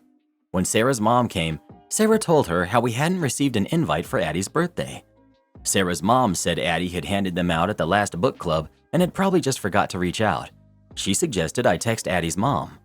I was hesitant at first because I do have strong feelings about inviting yourself to things. I couldn't see a real reason why she wasn't invited since it was an at-home party and every other girl was. I texted Addie's mom and reminded her my daughter hadn't been at the last book club and if she was also supposed to receive an invite. She responded that she had hired someone to do a spa for them during the party and the service had a limit of 10, so they decided to only have the girls in the book club. She didn't expect us to find out. I responded that I understood, but felt it was wrong to not include just one. I told my daughter we can't expect to be invited every time and this was just a life lesson. Sarah's mom reached out to ask if I had sorted it out. I sent her a screenshot from the convo. She didn't respond for a few days, but when she did, she told me she had decided Sarah wouldn't attend. She felt it was wrong to not include just one of the kids, and she could see if our kids didn't get along or had issues, but that wasn't the case. They hired someone knowing just one would be left out, and she didn't agree with that. I get a text from Addie's mom a week later that a total of 4 of the girls were not attending. She felt I had ruined her daughter's party and was creating drama. I explained that I had no intentions of ruining her party and had only spoken to one other mom about it. I talked to my own mom about it, who agreed I should not have texted Addie's mom, and if they had wanted us, we would have been invited. The only mom I talked to about it was Sarah's, which I assume is who told others. I never meant to cause others to not attend or ruin a kid's party. When I reached out, I really felt like it must have been a mistake since she was the only one. Now I'm unsure if I was just a jerk who now causes unnecessary drama in a small group and possibly ruined a kid's birthday. Was I the jerk? Edit. My daughter does still attend book club once per month to every other month. She didn't totally leave. She's just not a full-time member. Not the jerk. Addie's mom knows there are 11 girls in the class and decided to go for the activity limited by not including one girl. That's where the drama is caused. Of course your daughter would have found out. Or if not, this would have caused the other girls to isolate her in general by keeping secrets from her. You trying to find out why she hasn't received an invitation is a normal thing. Sarah's mom following up on your conversation shows that she's concerned that your daughter seems to be left out. Her deciding to rally other moms or explain to other moms why her daughter will skip the party is not your decision, it's hers. Another person said you made a bad choice by sending a screenshot of the conversation because it was a private conversation. I don't agree with that. You were one of the parties in that conversation. You might have as well retold what Addie's mom said to Sarah's mom. For everyone with phones nowadays, it's clear that screenshot is a much easier way to transfer that information. Professor is forced to do a speech, complies to the max. Back when I was in high school, a long time ago, whenever an important date approached, like Independence Day, etc., we would line up in the courtyard and would have to be standing still as in formation, and one of the teachers would do a speech about the date and the importance of it. Those speeches would usually be around 10 to 15 minutes long, about as long as it was humanely possible to keep 150 of us lined up and standing still in formation and listening, and the teacher doing the speech would rotate amongst the faculty, and since there were quite a few teachers, each teacher was due around once a year or less than that.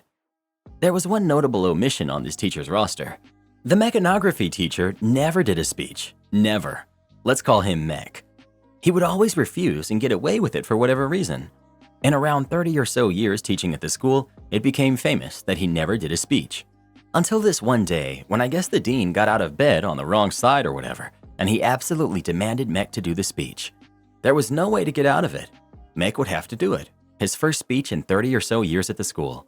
Even some of the faculty, former students of Mech themselves, were excited to see the outcome of this power struggle between Mech and the dean. So we lined up in the courtyard, 150 students, 15 to 20 teachers, etc. And Mech took the stand and the mic with definitely a smirk of malicious compliance on his face, and he delivered. More than 45 minutes of an absolutely drowsing speech, telling every single minute detail and fact about the date in question. For the students, it was destruction. Having to stand still and silent for almost an hour. Failing to do so was one of the most punishable offenses, trying not to fall asleep on our feet. The dean tried to stop Mech twice. The first time, Mech just completely ignored the dean. The second time, Mech just plainly told the dean, "You wanted me to do the speech. Deal with it," for the whole audience to listen. Around 30 to 35 minutes, some of the older, I don't give a hoot anymore, students started shouting things at Mech. Not hurtful things, but colorful commentaries about the speech. We started laughing. Mech carried on as if nothing had happened. Dean tried to take the stand to demand silence. Mech denied the dean, saying, "I'm not finished yet." That day, we lost probably an hour and 30 minutes of teaching time. We ended up hating Mech for what he put us through. When he finished, the dean had no choice but to give us a short, unscheduled break before returning to class. Over the years, I realized what an absolute masterpiece of malicious compliance Mech delivered. Mech never did a speech again at the school. Am I the jerk for not making enough dinner for my mother-in-law and ignoring her completely? I, 29 female, live in an apartment with my husband, 31 male. Recently, my mother-in-law has come to visit since she's trying to relocate here. She's been staying with us since hotels and Airbnbs are at an all-time high. She's been here a month and it's been, well, difficult. She doesn't help with anything like cooking or cleaning. She also takes my husband's car without knowledge, so I have to give him a ride to work. She also throws stuff away she thinks we don't use. She also has been going shopping lately, buying decor. She was only supposed to stay 2 weeks to see if she likes it here and try to find a home. It seems like she wants to relocate here and like she found her home with us. I've had conversations with my husband to get her to leave.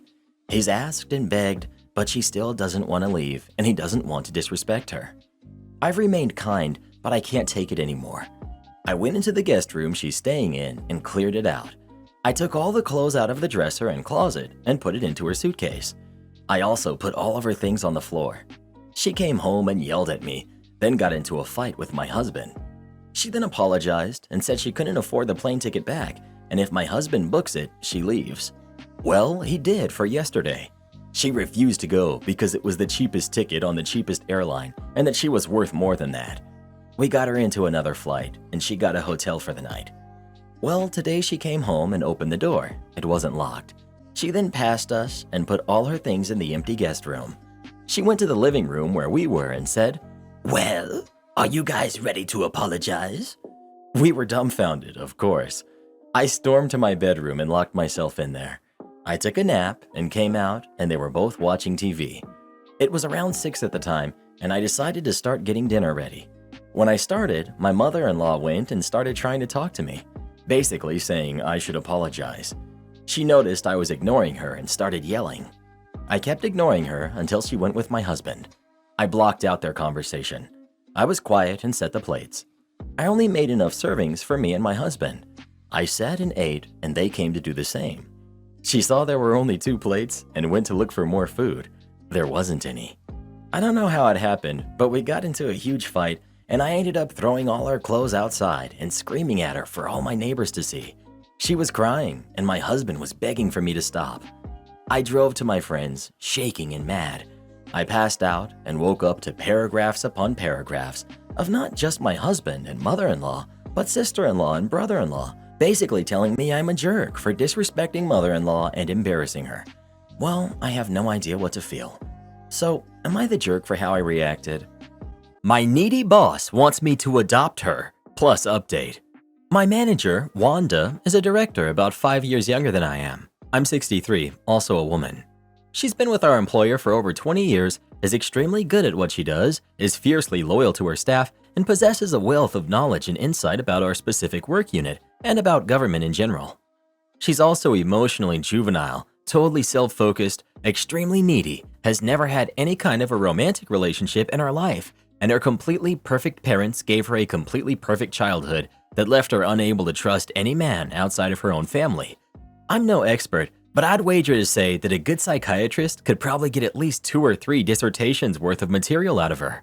Not that she'd ever consult one, since she is completely perfect. At the time I was hired, Wanda was going through some rough times. She had spent her entire adult life living at home caring for her elderly parents, who were both in fragile health and nearing the ends of their lives, so she was under tremendous stress. I had lost my parents some years previously, and I tend to be the empathetic and nurturing sort. I also did not realize at that point just how messed up Wanda was emotionally. I made the huge mistake of trying to be supportive as she dealt with caring for her parents during their final illnesses. I encouraged her to chat about books and theater, invited her to join my spouse and I for a couple of concerts, and even invited her to a family Christmas meal the year her second parent passed. Understand, she does have family nearby. She has one brother who she barely tolerates and a sister who she adores. The sister and her husband were out of town that year for Christmas, and she didn't want to go to her brother's celebration, so she hinted and hinted until finally I broke down. It made for a fairly awkward gathering, as our family is kind of rowdy, while she's considerably more quiet, and she made no secret of the fact that our typical holiday was not what she was accustomed to. But she continued to hint for more invitations afterwards anyway. I've worked very hard since then to ignore the hints, which, several years later, are still being dropped on a near constant basis. I've extended no more invitations to family celebrations and have worked with other family members to shift hosting duties elsewhere, because if I'm not hosting, then I'm not in charge of the guest list. I've limited outside the office contact to a once-a-year concert and a couple of dinners. My spouse thinks even that's too much, and I don't disagree. However, given that Wanda is my boss, I also don't know quite how to completely exclude her without repercussions. A few weeks ago, she came to my cubicle in a flood of tears with the news that her adored sister is selfishly moving across the country to live closer to her kids. She sobbed that she is being abandoned and that I need to adopt her because she won't have any family that she likes in the area anymore. She expects to be included in family gatherings, all concerts and theater plans, and also made it clear that she'd like to go with us on vacations. The absolute last thing in the world that I want is to adopt my needy, clingy boss and include her in every single non-work activity I engage in. It would unquestionably end my marriage and quite possibly drive me over the edge. I can't afford to take early retirement, and at my age, I'd never land another job in my profession at my current income. Going to HR is out of the question because there's no such thing in my workplace as confidential reporting. Firing people is nearly impossible due to the civil service system, so I'm not concerned about that. But in her position as my boss, she could very easily make my work life intolerable. She has done so to others in our section who angered her, such as by going to HR with a complaint. Do you have any suggestions for how I can establish appropriate boundaries at this stage of the game? Or am I just stuck providing emotional support to this woman until one or the other of us retires or passes on? Update. I wrote her a letter about it, and I realized that a big part of the issue for me has been that while Wanda makes herself very, very clear about what she wants, she does so with passive-aggressive manipulation tactics rather than by outright asking for things. And because I had a parent who did the same thing, and on whose account I spent a number of years in therapy, I'm rather more susceptible to that approach than I'd like to be. Your comments were incredibly useful in helping me realize how deeply I had gotten pulled back into the same kind of unhealthy relationship that had caused me so much angst when I was younger. The first thing I did was sit down with my husband and explain the whole thing to him. I wanted him to know that I was going to start setting limits with Wanda, and that part of the limit setting would involve casting him in the role of hopeless romantic who insists on lots of couples-only time. Once we both stopped howling with laughter, which took a while, because Bob's about as romantic as a box of hammers, he readily agreed to take the heat for me. He's a good guy. So when I put in my vacation request for this summer, and Wanda asked, "And where are we going this year?" I chuckled ruefully and said, "Bob is such romantic that he insists on us taking a mini honeymoon together every year, and he doesn't want anyone to know where we're going, even our kids." She pushed back a little, even to the point of saying she could easily take the same week off, but I basically took the approach he suggested, treating it as a joke, which worked quite well. Then of course lockdown came along, and we had to cancel our plans, but if it worked once, it'll work again. When I started planning a ticket purchase for an autumn concert series that Bob and I always attend with friends, one that Wanda also likes and used to attend with her sister who moved out of state, I offered to include her for the one performance that we take a large group to. She immediately replied, "Yes, I'll go with you for that one, and then you can go with me to all the rest." To which I responded, "Oh, the rest of the series are dates for Bob and I. Such a romantic old guy he is, still wanting to go out on dates with his wife." She pushed a little, but blaming it all on someone else, and especially someone who is a man, was quite effective. She pretty much already assumes that all men are scoundrels, whose only goal is to thwart and frustrate her anyway. Redirection and deflection have also been useful tools. A couple of months ago, Wanda stopped by my desk one afternoon and complained, "My stupid brother wants to give my mother's ring to his obnoxious stepdaughter at their Easter dinner. She's so greedy that she'll probably go pawn it. I really don't want to go to their place for Easter. I really wish I had someplace else to go for the holiday. It would be so nice if someone else would invite me to their Easter dinner." I just replied, "Hey, did you hear that Fergus and Legal sent back his edits on that policy document we drafted on llama herding? He completely changed the meaning of the middle section and will be in violation of the llama management ordinance if the guidance is released that way." That produced a very predictable response, one that successfully kept the topic of Easter dinner out of the conversation for the rest of the day. It takes a bit of planning to keep a distraction like that ready in my back pocket, so to speak, but there's always some new crisis or controversy looming in our organization, so it's not all that huge of a stretch. And it's been well worthwhile in terms of deflecting Wanda's attempts to manipulate me into including her in my personal life. Lockdown has honestly helped the situation too, strange as it may sound. As stressful and horrifying as it is, the social distancing requirement has been a godsend in helping me establish and maintain a healthier degree of emotional distance. For example, it's essentially impossible at our workplace to get away from Wanda. Even though she's considered a mid-level executive and is eligible for a private office, She insists on having a desk right out in the middle of the cube farm to be close to her people, which translates to being up in everyone's business at all times. When we went to telecommuting, however, that all changed because we're all scattered to our own homes and Wanda can't do the kind of spontaneous drop-by meeting where she traps a helpless victim in their cubicle and babbles at them for half the afternoon. We don't do video meetings either, thank goodness, and it's downright amazing how much more work I can produce in a day now. There's still phone conferences, of course, but for some reason, whenever the phone rings, my dog wakes up and insists on going out for a bathroom break. It's so odd. I can't seem to talk for more than 5 or 10 minutes, just long enough to cover the business purpose for the call, but no longer. And the minute Wanda goes off on another rant about Easter dinner with her horrible brother, Daisy starts whining at the door, and I have to end the call to take her outside. Of course, I know that at some point we'll all be back in the office again, and I have no doubt that Wanda will resume her spontaneous drop-by meetings and her passive-aggressive attempts to manipulate me into adopting her. But with the insights I've gained from here, I expect to have no trouble at all with keeping her off my back.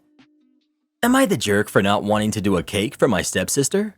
I, 20 female, and my stepsister Clara, who's 28, never had any problems before. We stayed civil with each other, mostly because we actually don't interact that much, so there's no room for fights since we just don't see each other often. Until now. She's getting married in a couple of days, and my brother-in-law asked me for something a week ago. A cake.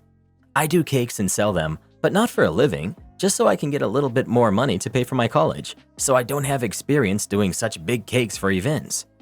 Brother-in-law told me it's not a big wedding, so I don't have to worry.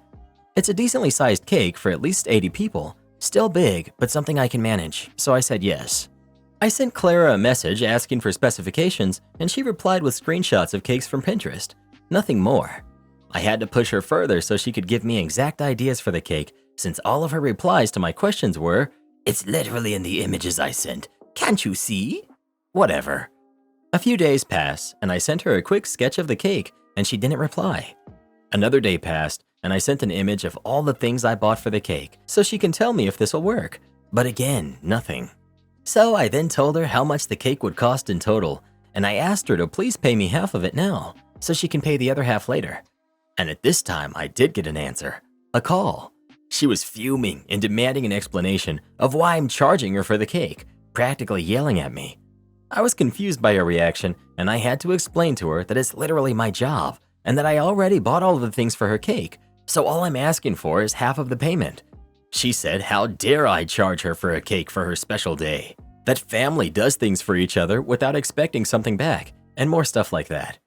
Long story short, she's not paying me for anything, and she made sure to make it very clear that she's not giving me a single penny. Yesterday, she called me again and asked me how her cake is coming along. I told her I'm not doing anything since she's not paying, so if she wants a cake, she can go ask someone else. She yelled and cried, saying I'm a selfish jerk, that I don't care about her and there's no time for her to get another person, so to please stop being a jerk and just help her out. I laughed at her and hung up. Later, my dad called and told me that I am a jerk for laughing at Clara when she's in distress, and that just make this stupid cake so that she can stop complaining about me. I admit, I actually can do her cake since I already have the stuff to make it, so that had me thinking maybe I was being salty. I can do her cake. I have the things already bought and her sketch made, so I don't lose anything. My mom told me the exact same, and I'm genuinely starting to think that I might be the jerk here. So Reddit, am I the jerk? Update. I stood my ground and refused to do the cake. I actually made some cupcakes using Clara's cake decoration and turned it into a graduation gift for one of my friends and their classmates. I posted it on Instagram yesterday, and some family members blocked me because of it. Also, because yesterday was the wedding, and because I wasn't invited, I spent the day with my friends, and later some uncles and cousins told me that at least I should have been respectful and stayed the evening at home. Stupid? Yes. Did I tell them that? Of course. That's why they blocked me or straight up ignored me. The important thing here, there was no cake in Clara's wedding. Guests who aren't from the family asked why there wasn't a cake, and they made up a lot of things such as, "Oh, we just didn't want a cake," or "The cake got accidentally destroyed when it was getting sent here." And they even tried to imply that Kara was pregnant by saying something along the lines that Clara was getting nauseous over the idea of cake, so that's why there wasn't one. Anyways, the situation thankfully de-escalated, and now everyone's calm. I haven't been reached out to about the cake, besides the cupcake thing, but my cousin told me that some people were mad because I didn't show up with a cake. Like I was uninvited. How the heck would they want me to show up with a cake? They're just delusional like she is. Brother-in-law was so ashamed because of the lies Clara said about the cake and confessed to me that he's only one day being married and already thinking of divorce. I actually feel bad, and I told him that I got his back with whatever decision he makes. So that's all for the update. My new neighbor is making his loneliness my problem. So Bob, who's around 60, recently moved into the apartment that I share a wall with. We live behind the Smith family. They're cool. The street is in front of the Smiths, and Bob and I live between the Smiths and the alley. I, 31 female, am a solitary person, but I don't feel lonely. I have a cat and a dog to keep me company. I'm not a stop and chat kind of person, and when it comes to encounters with neighbors, my ideal scenario is to ask how it's going and move on. Bob's apartment is between my car and my apartment, and Bob sits on his stoop all day, every day. He asked me if I was heading to work whenever I used my car. I didn't really answer at first because I didn't want to make it a habit of telling him where I'm going all the time, but I did eventually tell him that I work from home. Anyway, one day while I was working, a package was delivered to my apartment. The delivery driver put it on the doorstep, rang the bell, and left. My dog, Hubris, barked a bit, but I was busy, so I decided to get the package later. My apartment is tucked away from plain view, and I've never had any issues with porch pirates. Then, just as Hubris calmed down, my doorbell buzzed again. Hubris resumed. I looked out the window and saw Bob at my door. I answered, and Bob informed me that I had a package. Okay, thanks, Bob. I picked up the package since I was there anyway and went inside. A week or so later, I was taking a shower. I heard the doorbell and Hubris freaking out, but I didn't rush. The doorbell kept ringing and Hubris kept barking. I started hustling because it must be urgent. When I answered the door, Bob told me that Mountain Dew is on sale at the grocery store. I blinked a few times and told him I don't drink Mountain Dew, but thanks. I wish I had been less polite. Another week passed. Bob buzzed while I was on a Zoom call. Hubris went nuts, and I wanted her to quiet down, so I answered the door so I could continue having a productive meeting with my client. I opened the door, and Bob said, "You need to go check on your car right now. I heard something in the driveway last night." He sounded super concerned, and that worried me, so I very quickly popped over to check. My car was fine. As I went back to my apartment, Bob said he heard a noise at 3 a.m., but didn't see anything or anyone when he looked outside.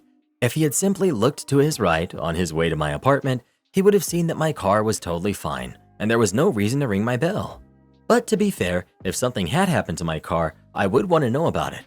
So I thanked him and went back inside and apologized to my client for the disruption.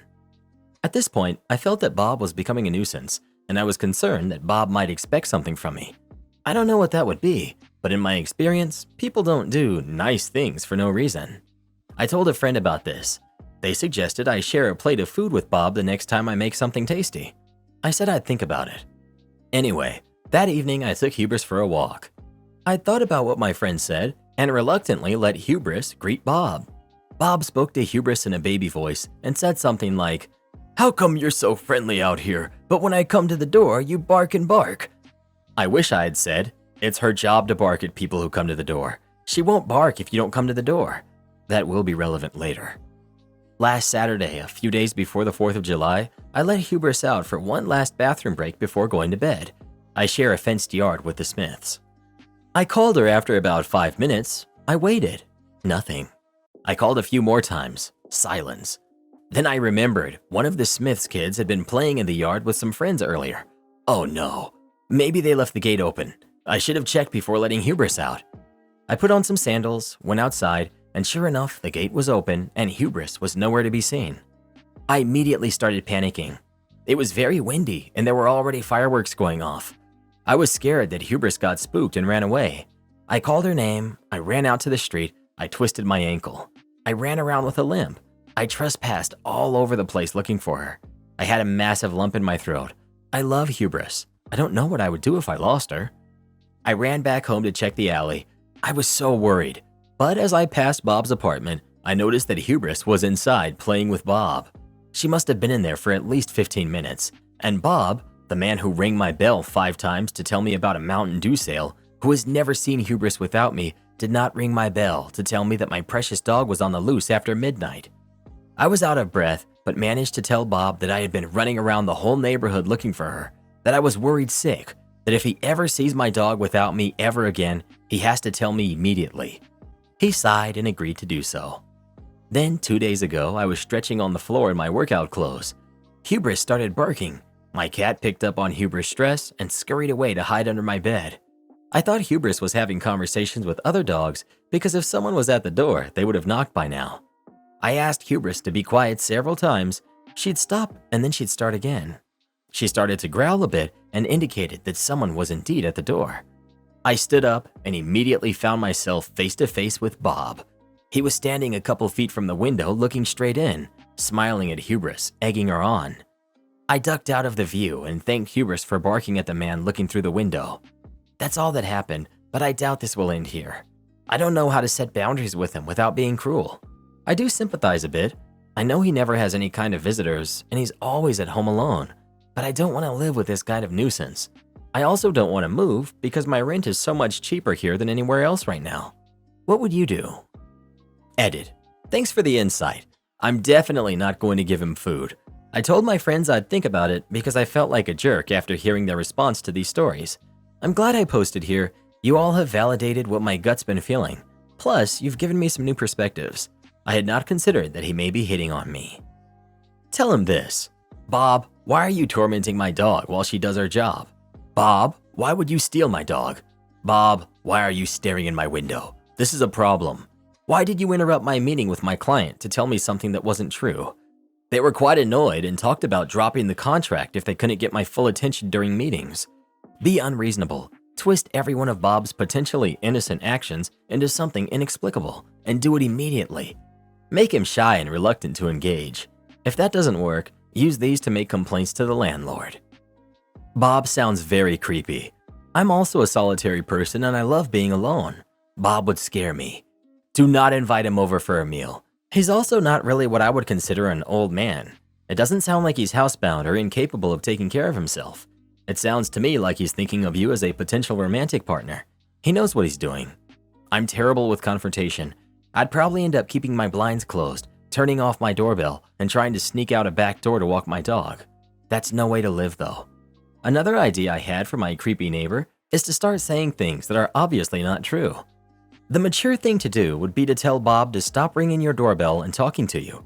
Put up cameras and alert him to the fact that you have cameras. You don't owe him an excuse. You don't have to be nice. I don't think I could do this, but I think it's the mature thing to do.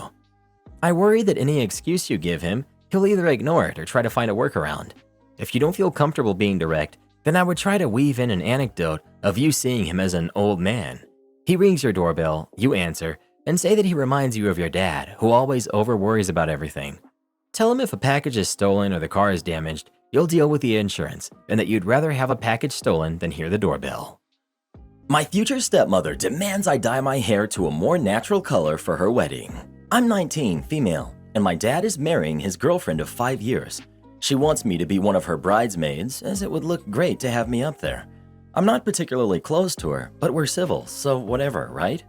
I agreed, telling her I'd be happy to do so, and to let me know if she needed any help with the wedding. I got a call from her last week, telling me that she wants me to go to her hairdresser with her so that my hair can be made a more natural color, like my natural brown or even a deeper chestnut, as she thought that would look nice on me. I was confused by this and asked her what she was talking about. She told me I would stand out too much in the bridal party with my hair. I have waist-length hair that is an ombre of purple and pink. My hair has been this color for the past 3 years, so it's not like I sprung it on her out of nowhere just before the wedding. I told her I wasn't about to ruin the style I spent a lot of money and time to upkeep just for her wedding, and she implied that at 19, I was getting too old for such a childish style, and it was really for my own good, and reminded me how I'd told her if she needed anything for the wedding to let her know. She then told me that this is what she needed. I was shocked by this, and I pointed out I'd meant something like picking up party favors for the reception, dress fittings, and the like, not changing my hair. I told her I wouldn't be doing this, sorry, and if she felt that way, I just wouldn't be her bridesmaid, so I didn't stand out too much. She was upset with me, and the call ended rather coldly. I've had my dad phoning me every so often since, trying to talk me into changing my hair. He's implying it's not a big deal, and he'll pay to fix my hair after the wedding. That's not the point. It'll be difficult to get my hair back to this, and bad to recolor it. So anyway, I don't see why I have to change my style for her. I can be just a guest, though honestly, I'm not even wanting to be that now. He told me I had to be her bridesmaid, as she had told everyone I would be, and how I'd embarrass her in front of her friends and family if I refused now, as they'd think that we're not close. I've pointed out to him that we're not, and it's on her if she made it seem like we were close to people she knows. I told him if I had to be a bridesmaid, she could accept my hair as it is, or I'd just stay home. I don't know, maybe it's my inexperience with weddings, as I've never been to one before, but surely this is too much to ask of me. Maybe I should just cave in, as my dad said he'll pay to fix my hair afterwards, but the idea of going through all the work to fix it and the damage it could cause is upsetting to me. Should I just suck it up for my dad's sake? My mom is upset over this and has been fighting with my dad on the matter. Not the jerk. I'm in my 50s, and I had my hair magenta for a while and loved it. You be you. She's being ridiculous. You're not the jerk. They can invite you, the real you, or not. You can accept their invitation or not. What they don't get to do is invite an imaginary alternative version of you that they'd rather have instead of you, and then insist that you fake it. Not the jerk. The people getting married can ask someone to wear their hair up or down, or wear certain clothes, but asking hair to be cut or dyed is way too much. Also, as a woman in her 40s with purple hair, it's not childish to have hair colored whatever shade of the rainbow you like. I've refused jobs that want me to dye my hair. I'd happily refuse to participate in a wedding if doing so required me to dye my hair. Company VP was a major jerk, so VP and the company paid the ultimate price. Just hired by a small West Coast construction company to stand up and run a major East Coast regional office. The small company was just bought by a huge multinational construction company. First order of business, get a base of operations. Need a large warehouse with loading docks, office space, and good access to the Washington, D.C. area. The idea was to get a place for a short-term lease of 1 year. If needed, we could easily move to a better location without too much fuss. Lots of good space available, but it's not cheap and nothing will rent for less than 1 year. No problemo. Myself and executives of small company are okay. Financials look fine. I'm allowed to execute the lease on behalf of the company. Just need to run it by legal for a quick check. Lease is as standard and as fair as you'd expect. No surprises, no issues. Everything is on the up and up. Legal calls me and says it's no good. We need an early termination clause. All leases are required to have them. I reiterate that this is the shortest lease we can get, 12 months. Legal is adamant that they need the early term clause. Okay, time to renegotiate again. Leasing company won't budge, won't accept anything less than 12 months. I plead with legal for help. This is the in-house counsel for a huge international construction company that does work across all sectors. They spend millions on politicians and legal. Legal's response? We don't negotiate or provide lease documents. I'm like Bob from Office Space. What exactly do you do here? Legal says, legal will review the contract and approve, but you must negotiate and execute the contract. Cue malicious compliance. I need this wrapped up now, so I draft a clause that says basically this. Early termination. Tenant will have the right to terminate the lease for any reason. Tenant will be required to pay a termination fee equal to 200% of the remaining rent due on the lease. I sent it to our legal team, expecting them to revise it. Nope, completely approved. Okay to execute. I sent it to the property manager company, and they were dumbfounded. I said, our legal department is okay with this. Are you? They said sure. Before a year was out, I was let go for political reasons. I tried to inform the new VP about the lease and other issues, but new VP wasn't interested in what I had to say. Okay by me. At the end of the lease, VP renewed the original contract for 4 years. A few months after VP renewed the lease, VP decided to move the warehouse. The hefty 7-figure and valid early term bill was paid without question by accounts payable. This totally crushed the VP and P&L and completely prevented any bonuses for himself and his staff that year. Legal also got a lot of heat for signing off on the original and renewal. VP was axed about 18 months later under a cloud of fraud and bribery. Yeah, there was stuff going on. Malicious Compliance Stage 2.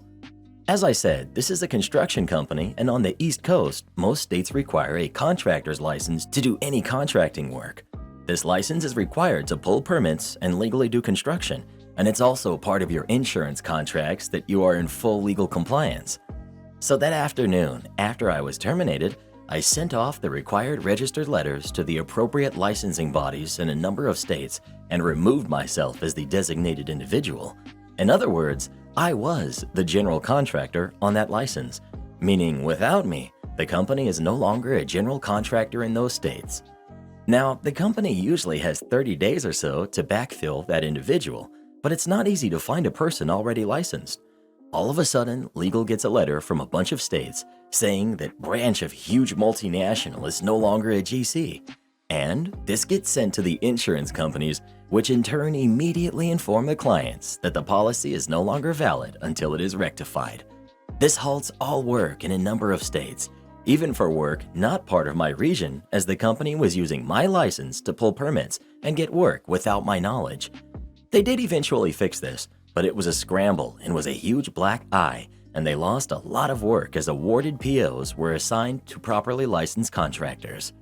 From what I heard through the grapevine, one of the hardest hit was those places they did the shady stuff and used my license without me knowing about it. Am I the jerk for not making him dinner for 2 nights after he gave all of our leftovers to his sister? To be blunt and to the point, we have a family of 5, 3 kids under the age of 11 and 2 adults. We live paycheck to paycheck, and I have to coupon and pinch pennies most weeks. I do have a garden and livestock, but it only goes so far. Limited yard space and town code. My sister-in-law is an individual who gets nearly $1,000 a month for food stamps, despite only having 1 kid and 3 working adults in the home. Plus, she has no big bills due to inheriting a paid-off home, so it's only land tax of $280 a year.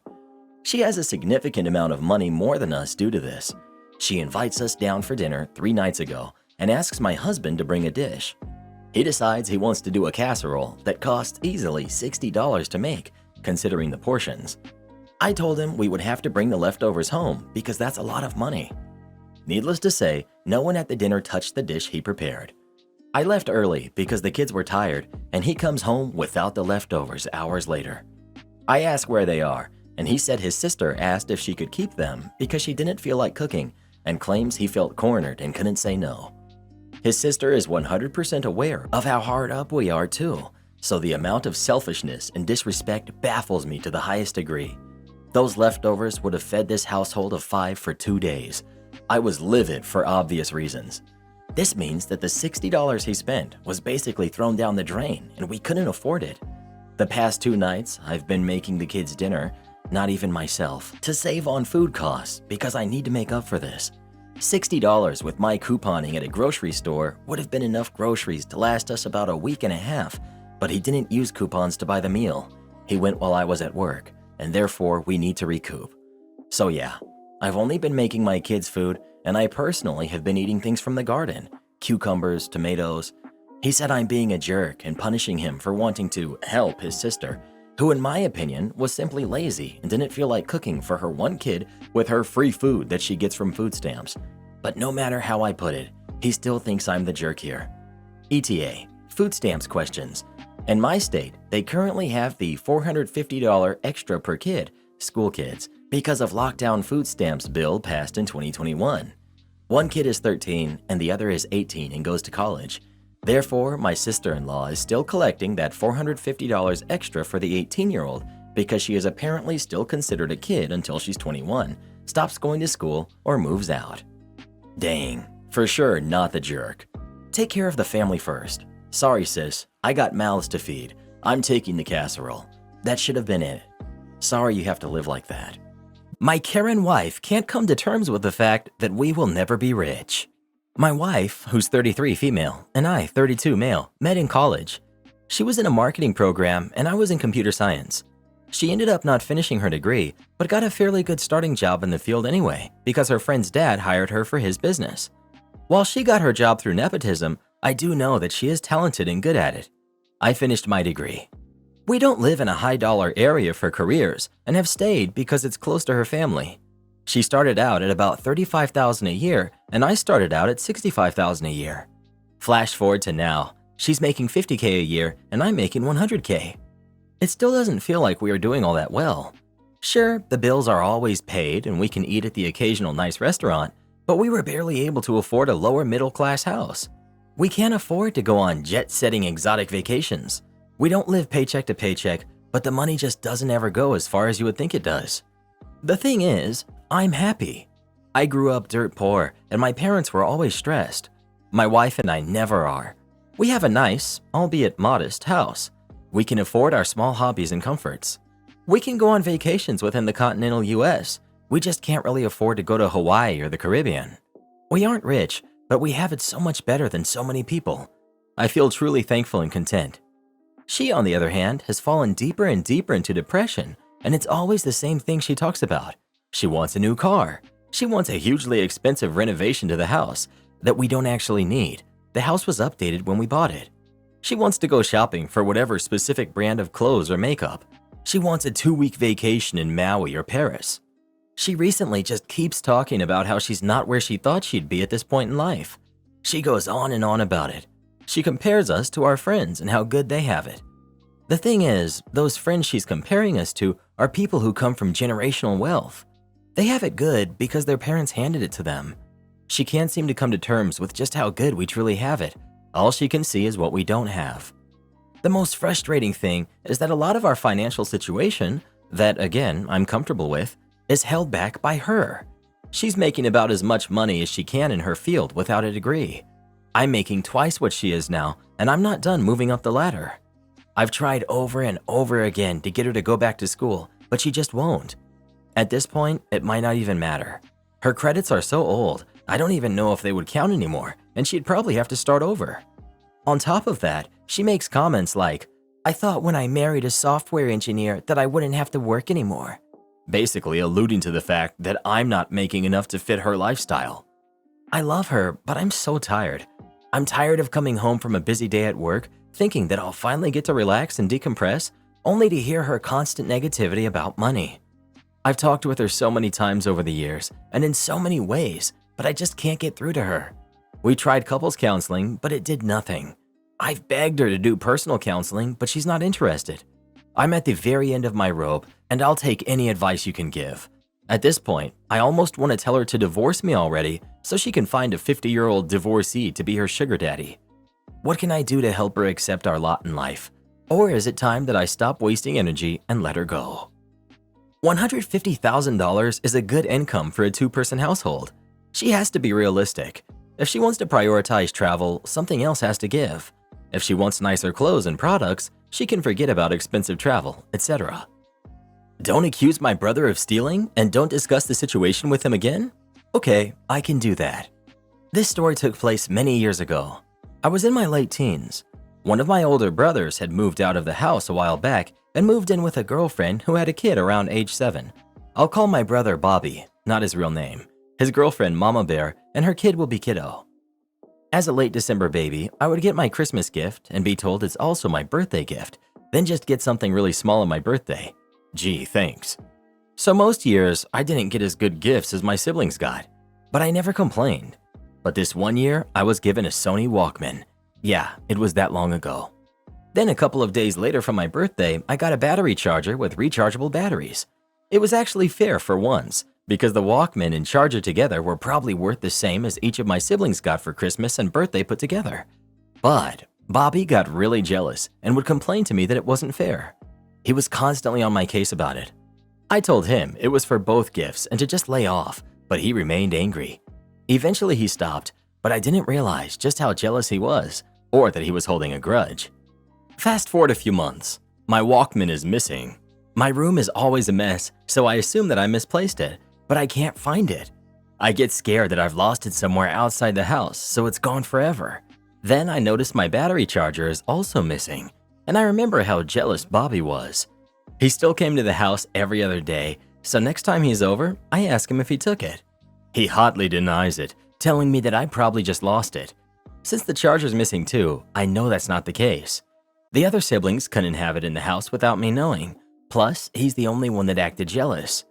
The next couple of times Bobby comes over, I go to him again, but he still denies it. I can tell that he's lying. We yell and we argue. My mom gets sick of it. She tells me to stop accusing Bobby of stealing my Walkman. I protest that I know he took it. She tells me not to speak with him about it again. So now I'm really annoyed. Not long after that, at a family dinner, Bobby brings Mama Bear and Kiddo. The other siblings are all around. All I can think is Bobby stole my Walkman, but I'm not allowed to accuse Bobby of stealing my Walkman or to speak to him about it.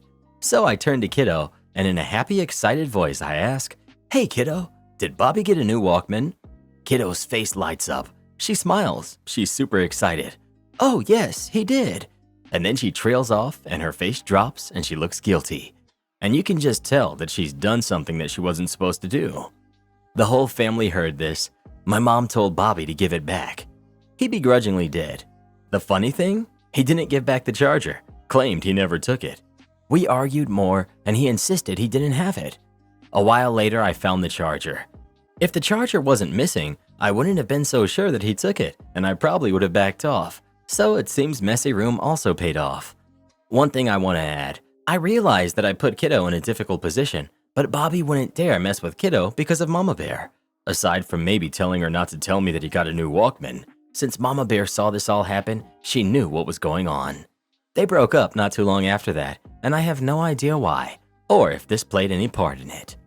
Am I the jerk for not allowing my maid of honor / sister's boyfriend to come to the wedding? I, 29 female, have told my sister and maid of honor, who's 20 female, that her boyfriend is not allowed to come to my wedding, and she's furious. Because I told her no, she has responded by not coming to my bachelorette or bridal party, and she's not been active at all in the wedding process. She thinks that I'm being unfair and a jerk, as other people are bringing partners that have been together for a shorter time than her and her boyfriend. My sister has been with her boyfriend for about 8 months. They've traveled together and basically lived together. She's sure that they're going to get married.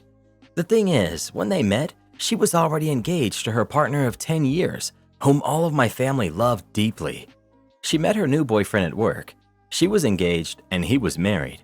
Essentially, they both had affairs and left their partners to be with each other. I've met this guy and I don't like him at all. 1, he's still married and in the process of divorcing his wife. We've all heard that before. 2, I had an honest conversation with him asking his intentions with my sister and why he ended it with his wife. His excuse was that his previous wife forced him into the relationship and he didn't know what love was until he met my sister, which sounds like immature, manipulative BS to me. 3, his values are completely different than my sister's, which I believe opposites attract, but on fundamental things that I know my sister feels passionately about, she seems to have made herself smaller and more agreeable with some crazy views. My sister is turning into someone no one in my family can recognize. However, I don't want to lose her if it means having to accept this guy into our family. Being isolated in a toxic relationship is a scary place to be, and I fear that if I don't invite him into the fold, she will follow him out the door. None of our family members outside the immediate know about her infidelity or even this new boyfriend. I don't want my wedding to be focused on the talk about what happened to my sister, but I really hate how she isn't supporting me, and she is one of my maids of honor, and I'm the first sibling to get married. My mom thinks I should invite him, and she's sympathetic towards my sister, even though she also does not support her recent actions. Am I the jerk if I don't allow my sister's boyfriend to come to the wedding? Or do I give in to her request and invite him? Edit. She's only asked me about his invitation after I sent out my table placement charts and catering count. I honestly never thought she would want him to come in the first place since our father does not want him there as well, and culture plays a big part in that. She hasn't told anyone about the guy except for the immediate family, parents and sisters, and she wants us to use this event as the opportunity to be his big reveal, if I haven't made that clear. Not the jerk, it's your wedding. But if I'm being frank, I wouldn't attend if my partner was being excluded. I, 38 male, think I need to eventually break up with my pregnant girlfriend, who's 41. Although we haven't been dating very long, 2 years, my girlfriend and I had always talked about the possibility of having kids. A few months ago, we were going through a rough patch and she found out she was pregnant. We talked about it and we were both optimistic that we could make things work, so we decided to keep the baby. Her age was also a big factor in this decision. In the weeks leading up to her moving into my place, the same issues started cropping up again. We get along most days, but have very different worldviews about finances, religion, cleanliness, friends, decor, etc. all of which has been exacerbated by living together. Although we have a lot of similar ideas about raising kids, the particulars about this coming kid has been the source of most of our current issues. For example, I had a strong idea about the name I preferred, but we eventually decided to name the kid after one of her grandparents. I genuinely liked the name, and I came up with a middle name that we both agreed on that would let me use the nickname I liked. But since then, she has been pushing hard for me to not use the nickname. Her issue is that the nickname is too common and ordinary, which I think is a strange issue to have. She's gotten genuinely upset over this nickname, and we've had multiple talks about it. Also, her mom asked to stay with us for a couple of weeks after the baby is born to help. After some hesitation, we saw the value in the offer and we agreed. I then asked if my mom could come for the couple weeks after her mom to do the same thing. We have a separate mother-in-law unit, so it's actually really convenient, and they would not be in the way. At this, she gave a hard no. She says that she doesn't want to risk snapping at my mom during an emotionally vulnerable time. These are just a couple of the many examples, but they all revolve around us making compromise and then her not letting my part of the compromise exist. I've talked to her about this dynamic multiple times, and though I've tried to be gracious, it's getting more and more difficult to not see the pattern as deliberately targeting any contribution I try to make. I'm tempted to chalk some of this up to pregnancy hormones, but since I've known her, I've watched her push away some of her closest friends and family, while at the same time blaming them instead of looking at her role in it. Although she can be kind and protective to people she considers in her inner circle, it doesn't take much to be cast out of that circle. I've come to see her as someone who likes to hold grudges and is not open to forgiveness, even over small issues. She would rather rage quit than deal with things.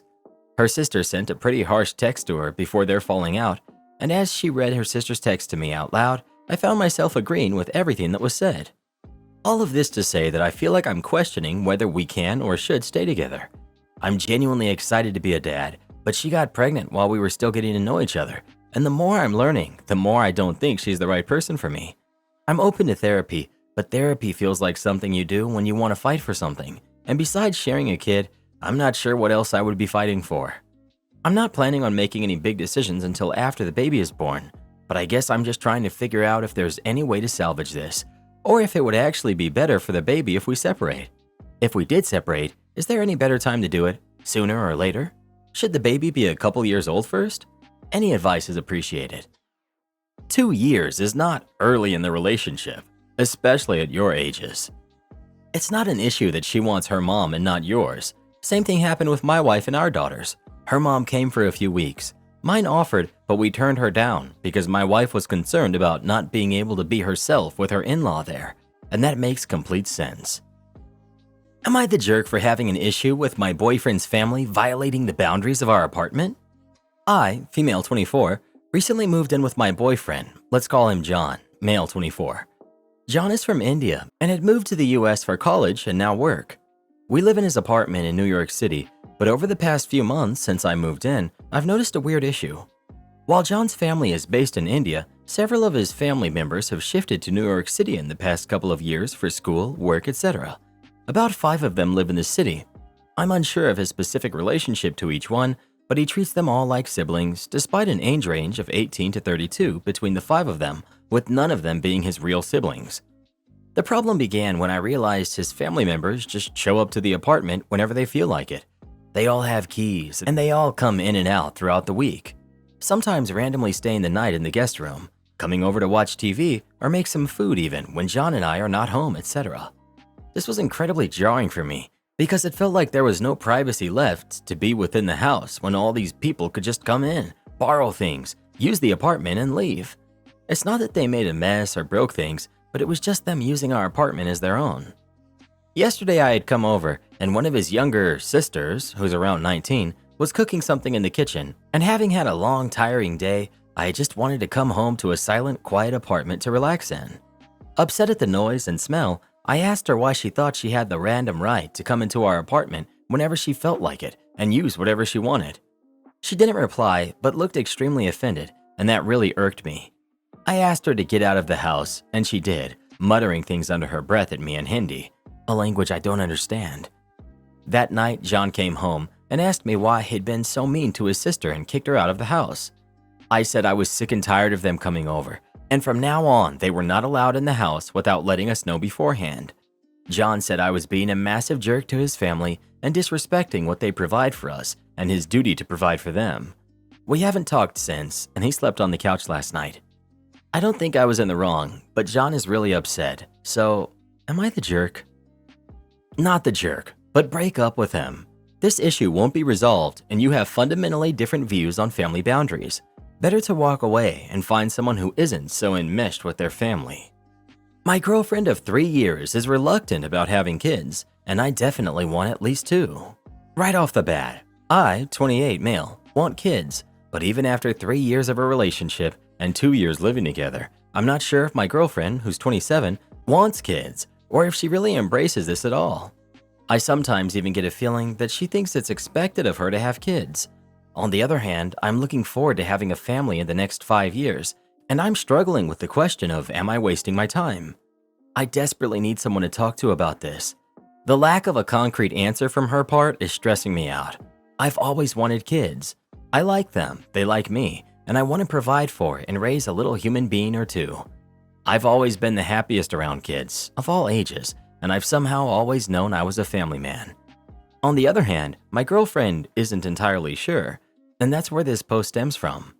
We've talked several times about having kids, and every single time she gave the same answers. She likes kids, but wants to first make something out of her career. She thinks the kids will wreck her body. She would consider having kids in 5 years, when she's 32? And she isn't really into it, but everyone, her family and friends included, expect her to have kids, so she probably will. All the reasons sound completely fine, and I'm totally okay with everything, but the number of maybes, probablys, and likelies is what really throws me off. She always ends the discussion saying she'll likely have kids, but I have this awful gut feeling she's just saying that to reassure me, and I don't want to pressure her into it. It's her choice. It sounds to me like deep within her, she doesn't want to have any, yet she feels forced into having them because having kids is what most people do. I think that if I didn't want kids, she would gladly say, yeah, I'm fine not having them. The lack of enthusiasm about it is what's bothering me. And to make it clear, I don't want to have them now, but I am 28. Sometimes she gets a pregnancy scare. I always tell her it's fine and we'll figure it out, and that I, given our age, would actually consider keeping it under the right circumstances. On the other hand, she's absolutely terrified. Be honest, am I wasting my time, or is it way too early to be thinking about any of this? I'm this close to having a serious conversation with her about marriage and everything, and this is practically the only thing that's giving me second thoughts. Edit. I've read through most of the comments and messages, and the general consensus is that her maybe is actually a very close to a no. Exactly what I was afraid of. I will have another talk with her, preferably tonight, and pay very close attention to what she says. I'm going against the grain here, but only the last bullet point would make me question whether she genuinely wants to have kids. As for the other points, having kids is a scary experience as a woman. Your body is permanently changed. Kids are a lifelong commitment and expensive, so it's not absurd to want to be in a place where one can financially contribute to their upbringing and give their kids a good life. She's basically told you that she doesn't want kids. In a roundabout way forward, sure, but that comes from her knowing that this relationship will end if she tells you outright, and she doesn't want that. You can spend the next however many years together hoping she'll change her mind, but if she doesn't and finally gets around to being brutally honest with you, you both will have wasted those years together. She could change her mind, but you need to decide if this is something you're willing to chance. Do you really want a kid with someone who doesn't want to have them and is only having them to make you happy? What kind of mom is she going to be in that scenario? Karen bosses me around at work, so I made her cry. Okay, title sounds bad, but hear me out. So for context, I, 26 female, have been working at a corporate job for about a year. It's great, it pays really well, and I get along with pretty much everyone there. However, there's this one manager at work. Let's call her Leanne. She's around 40 and female. And most of us don't get on with her at all, as she's always humiliating people by talking down to us. For example, my coworker has a lisp, and last week when she asked him how far along he was with a project, he said it would still take a little while. She basically blew up at him, but half of the time when she was screaming at him, she was putting on a fake lisp to mock him. She'll always have a pile of work on her desk for other people to do because she needs to leave work to collect her kids from school when the father doesn't show up to collect them when it's his turn.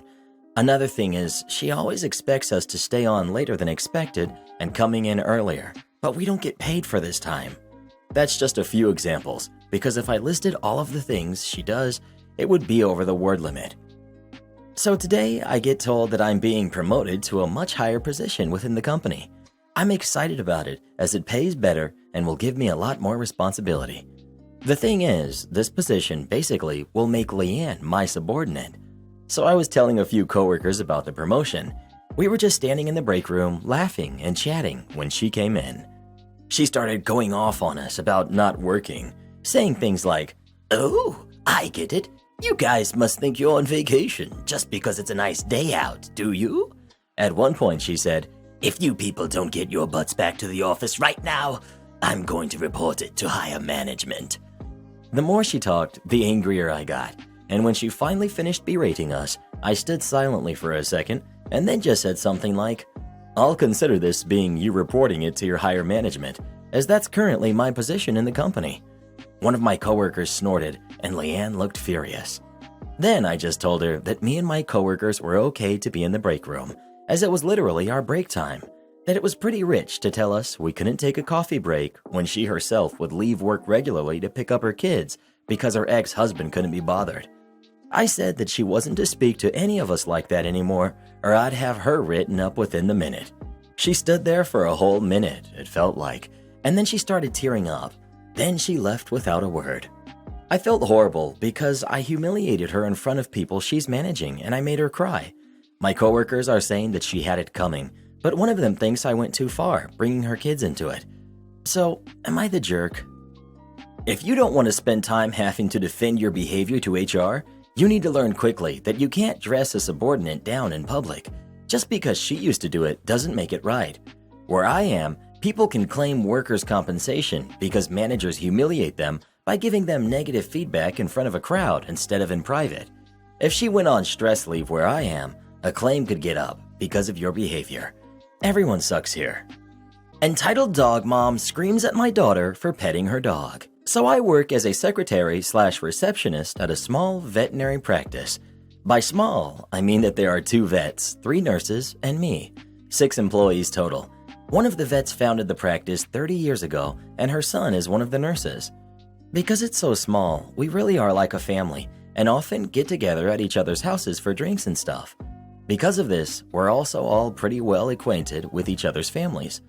The 2 youngest of the group are my daughter, Elori, who's 7, and one of the nurses, who's 35, male, his son, who's 8. They go to the same school and often carpool if needed. This summer, my daughter had summer camp in the morning, but nothing in the afternoon. Since my boyfriend and I both work until 5, me and 4, him, my boss said it was absolutely fine for Elori to hang out around the office until my boyfriend could come get her after he got off work. Most of the time, Elori either plays games on her phone, watches YouTube, or does some arts and crafts in the back office. From where I sit at the front desk, I can see her and her me, but clients cannot see her. Occasionally, my boss will offer for Elori to come help her with a very sweet and gentle pet. She will usually hold the pet and grab tools that the vet leaves on the counter for her. Always just normal checkups. Elori was just exiting the exam room to give one cat back to her owner when this entitled mom walked in with her yapping dog pulling at a leash. She takes one look at Elori handing someone a pet and immediately gets angry. "Where's the vet?" I tell her that my boss is prepping for her next appointment and that she can sit down and wait. "Where are your parents? You should not be in a medical area." She directs this question at Elori. Elori points to me, which directs her back in my direction. "Where are her parents?" she asks me. "I'm her mom." "You're a teenager." "Actually, I'm 21. Not that it's any of your business." At this point, her dog is absolutely losing it. He's barking, pulling at his leash, lunging towards Elori. She immediately becomes scared, even though this dog is like a beagle. She loves dogs, but also knows exactly when to stay out of a dog's radius of reach. However, like I said, the office is small. This dog is between me and the desk and Elori. She can either try to go around the dog to get to me, which clearly the dog will be able to get to her, or head back into the exam room, a route which also put her in the dog's path. As I realize this, I stand up to go get her, and she chooses to attempt to come to me at the desk, putting her in the dog's path. Predictably, the dog comes at her and gets one nip before I can throw myself between them. Ilori's sobbing. The owner is screaming that Ilori had touched her dog, and one of the nurses, the one who's a dad, comes out to figure out what the heck is going on. Without even asking, he immediately and firmly escorts entitled mom outside to defuse the situation. I take Ilori to the back office. Thankfully, she was fine. 10 or so minutes later, he comes back in without entitled mom. I ask him what happened, and he told me that entitled mom threatened to sue me for letting Ilori touch her dog. He reminded her that any dog unable to sit quietly was required to be in a crate, and after some choice words, she left. He also tells me that he will be covering the end of my shift and that I should get Ilori out of there and do what's best to calm her down. We got ice cream and watched Encanto. You can't perform Creep by Radiohead due to spirit of the song. Our institution of about 2,000 staff had yearly dinner and dance events. This was before lockdown, of course. This is an educational institution where most of us are either teachers or administrators. I am part of a small group of teachers and staff at this institution that formed our own staff rock band. We're usually given a 30-minute performance slot at previous dinner and dances, thus we were invited to perform again for the upcoming one. The theme for that year was superheroes. Our merry little band set out a full set list of songs, which included songs like Holding Out for a Hero by Bonnie Tyler, the Shrek soundtrack version. We threw in Creep by Radiohead because we wanted a song to slow the pace down midway through our set. All of us in the band are music lovers covering multiple genres and also coming from many different faiths and religions. None of us even considered that Creep would be an inappropriate song on stage. So now let me introduce the antagonist of this story. I'll call him Ash. He was the main staff coordinator for the entire dinner and dance event, a role that was bestowed on up-and-coming staff who show potential for leadership positions. Ash and his committee were the ones who came up with the superhero theme and would oversee everything for the event, including our little 30-minute performance. Before this event, none of us in the staff band knew Ash well. He was a bit of a loner, and as we would soon discover, he also takes his religion and values very seriously. So seriously that he had no qualms claiming jurisdiction over the whole event with his values as constitution. We had given the event committee our song set list 2 months before the event, after which we began rehearsing in earnest. No committee member said anything in those 2 months about our songs they wanted removed. At our last rehearsal before the event, Ash decided to drop into our rehearsal. Midway through our set, as we began to play Creep, he suddenly raised his hand to object and said, "Stop, stop, stop. I'm removing this song from your set list. You can't play this song." We were stunned. This was 2 days before the show, and we had sunk in tens of hours of rehearsal by this point. Why? We asked. "I read the lyrics of this song. The spirit of this song is offensive. It has the wrong values for an educational institution such as ours." We protested. Some of our band members were very religious themselves, and they saw no problem with the song, but he would not budge an inch. "You are not playing Creep on stage. I'm going to escalate this to the deputy principal." The band members were fuming at this point, regardless of religion, but the band leader made the call. Okay, we can't play this song on stage, right? Then we won't. And just to be sure, this is a superhero-themed event, right? And your committee is encouraging all attendees to come dressed as superheroes? Am I correct? "Yes," Ash replied, "and especially so for the performers. So we are expecting your band to come dressed up as superheroes to fit our theme." Cue malicious compliance. The day of the dinner and dance comes around, and over 1,000 colleagues showed up. Some dressed in Superman t-shirts, some as Wonder Woman, and even one in full Deadpool costumes. But none of them grabbed as much attention as one very tall, very leggy, very conspicuous Sailor Moon. Sailor Moon had on the tight-fit sailor uniform, slim waist, skirt, and the wig. It was none other than the band leader, who, by the way, is a 40-year-old male. Ash was livid, but as Sailor Moon was grabbing so much attention with so many folks clamoring to have photos taken with her, Ash did not want to spoil his own party by telling her to change. At one point, even the deputy principal grabbed a photo with Sailor Moon. The 30-minute performance was decent. Mistakes here and there, but none of us were professional, and the crowd enjoyed it anyway. Sailor Moon, who was the bassist, was headbanging and swinging her wig wildly to the finale, holding out for a hero, ensuring that everyone had their eyes on her. Naturally, there would be a Best Dressed segment, and it was clear from the start that Sailor Moon was going to be nominated and then destroy the competition. But Sailor Moon did something none of us expected. As the MC for the event asked her why she chose to come as Sailor Moon, and the entire event hall was riveted on her, curious to hear her answer, she did not answer, but instead started to sing. "But I'm a creep, I'm a weirdo. What the heck am I doing here? I don't belong here." The crowd cheered and applauded, but no other table at the event was as overjoyed as the staff band table, who understood the deeper meaning behind what the band leader just did. It's been a few years since the event, and we aren't sure if Ash got that promotion he was seeking. He was such a loner that nobody really saw him much, thus nobody talked about him either. The band leader, on the other hand, became a legend. He was once at a meeting where the folks across from him said that he looked very familiar, like they had seen him somewhere before. Then somebody suddenly burst out, "You're Sailor Moon! You're that Sailor Moon!" They didn't even know his name. My Karen mother-in-law demands to visit us. I don't like my mother-in-law. When I first met her, it was to go to an important holiday dinner hosted by my husband's, then boyfriend's, extended family. She met us at the hotel and met me before I went, but then took my husband aside and said I needed to change clothes because what I was wearing was not appropriate. I cried. My husband said we weren't going anymore and told his mom to leave. We made up later. As my husband and I dated, I learned more about his relationship with her. They didn't talk often before me or since. He went to visit her one time alone. Fast forward, and he hasn't seen her for a while. For whatever reason, they never coordinated a time for her to visit, or we always had some excuse. Finally, she calls my husband and says she's coming this weekend to visit. It's Tuesday night. I immediately say no when my husband tells me. I tell him that my nephew will be in on Sunday morning and she would drive 16 hours one way. He hesitates but agrees and tells his mom it can't be this week, pick another time. His mom guilt trips him, says there's always some excuse and that I don't like her. She says she feels like if she doesn't see him right now, she may never get to see him again.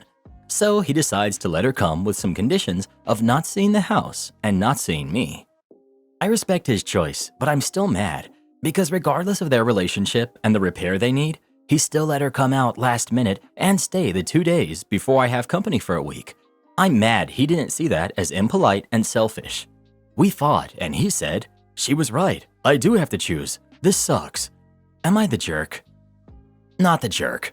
I've never been a fan of people inviting themselves over to stay without asking first. It sounds like she thinks you're going to keep putting her off, and honestly, it sounds like you want to. Explain that you have a lot going on and give her some dates that will work for you for her to come visit. Not the jerk. Your husband is the jerk for not giving his mother a firm no. His compromise only makes you look bad and you and him look divided, which is probably what mother-in-law wants. Not the jerk. The umbilical cord is being stretched way too tight. By guilting him into letting her come over, it shows that she still has control over him. You need to be there with your husband when y'all talk with her again. Explain why this weekend won't be a good time for either parties. The husband needs to be on your side. He married you, not his mother. You're the jerk. Always with the stories about wives who have problems with mother-in-law. Of course, Reddit will cheer you on like they always do.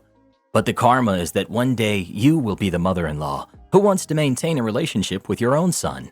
Maybe you will want to visit or get to be involved in your grandkid's life. But then it will be your turn to deal with a narcissist daughter-in-law who wants nothing to do with you. She will post about it on Reddit and everyone will cheer her on. That's the good thing about horrible daughters-in-law. One day, they will be the mother-in-law that everyone wants to talk smack about. I stalked my husband for 2 years before I formally met him. I, 24 female, married my husband, 28 male, about a year and a half ago. The first time I saw my husband, I was a freshman in high school and he was a freshman in college. He was walking his dog at the park when he stopped to talk to my brother, who's 27, because they happened to go to high school together. That was the moment I became hooked. The same day I found his Instagram, his family's social media, and also where he lived, since my brother offered to walk him home while I tagged along. When I got home that day, I knew I wanted him, but of course, the age difference. So I came up with a plan. I found out his younger brother was only 1 year younger than me and would be attending my current high school. I figured that I had to befriend his younger brother by any means possible next year when he moves up as a freshman while I become a sophomore, and I did. It took around halfway of my junior year where we became best friends and he invited me over regularly to his house to hang out. This is where I was able to befriend my current husband's mom, and God, did she love to talk about him. From her, I found out what college he goes to, his past girlfriends, what schools he had gone to, his favorite and least favorite foods, his pet peeves, what he likes, etc. Eventually, when my visits started getting more and more frequent, I formally met current husband again. Current husband, I'll call him E, would come over every other week and stay for either Friday through Sunday or Saturday through Sunday. On those days, I specifically would wear my cutest outfits to impress him and also joke around with him a lot. Eventually, I befriended him as well. A little background on E.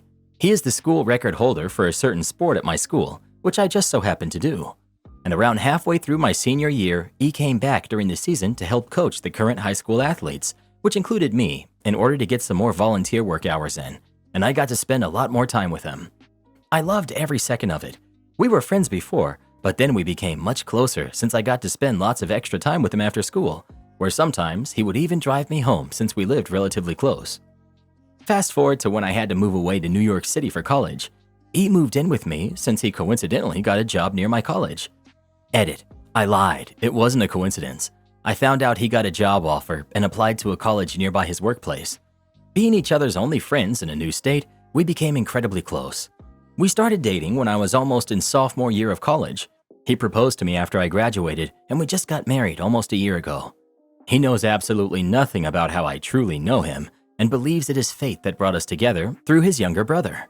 Lately, I've been debating on whether or not I should tell him, or at least his younger brother, the truth, since the only reason I befriended him was to get closer to E. I feel guilty every time he tells others our love story, because the truth is, I've known him for 10 years, while he's only known me for about 7 years. Update. I read a reply saying the best thing for myself is to keep it a secret, which is what a lot of people are saying, but the best thing for him is to tell him, and I figured that person really is right. I will be telling him this Tuesday on his day off. He deserves to know who he married. Update. I told him the truth on July 4th. After the fireworks mostly ended and we were heading back, I asked him in the car, wouldn't it have been weird if we had met each other before the first time we actually met? But we just didn't think of each other as significant at the time? He smiled and turned to me and said, that's impossible. There's no universe where we would have met and I wouldn't think of you as significant. That statement struck me in the heart because I know I would soon prove that sentence very wrong. But I continued on with my plan anyway. What if I told you that we had met each other before? Before that time I was introduced as his little brother's friend. He looked at me like I was crazy, so that's when I pulled over on the side of the road and pulled out my phone to show him the post I put up here before that explained everything. It took about 8 minutes to read the whole thing, and when he finished, he put the phone down and stared straight ahead, almost like he was dumbfounded, scared, and confused all at the same time.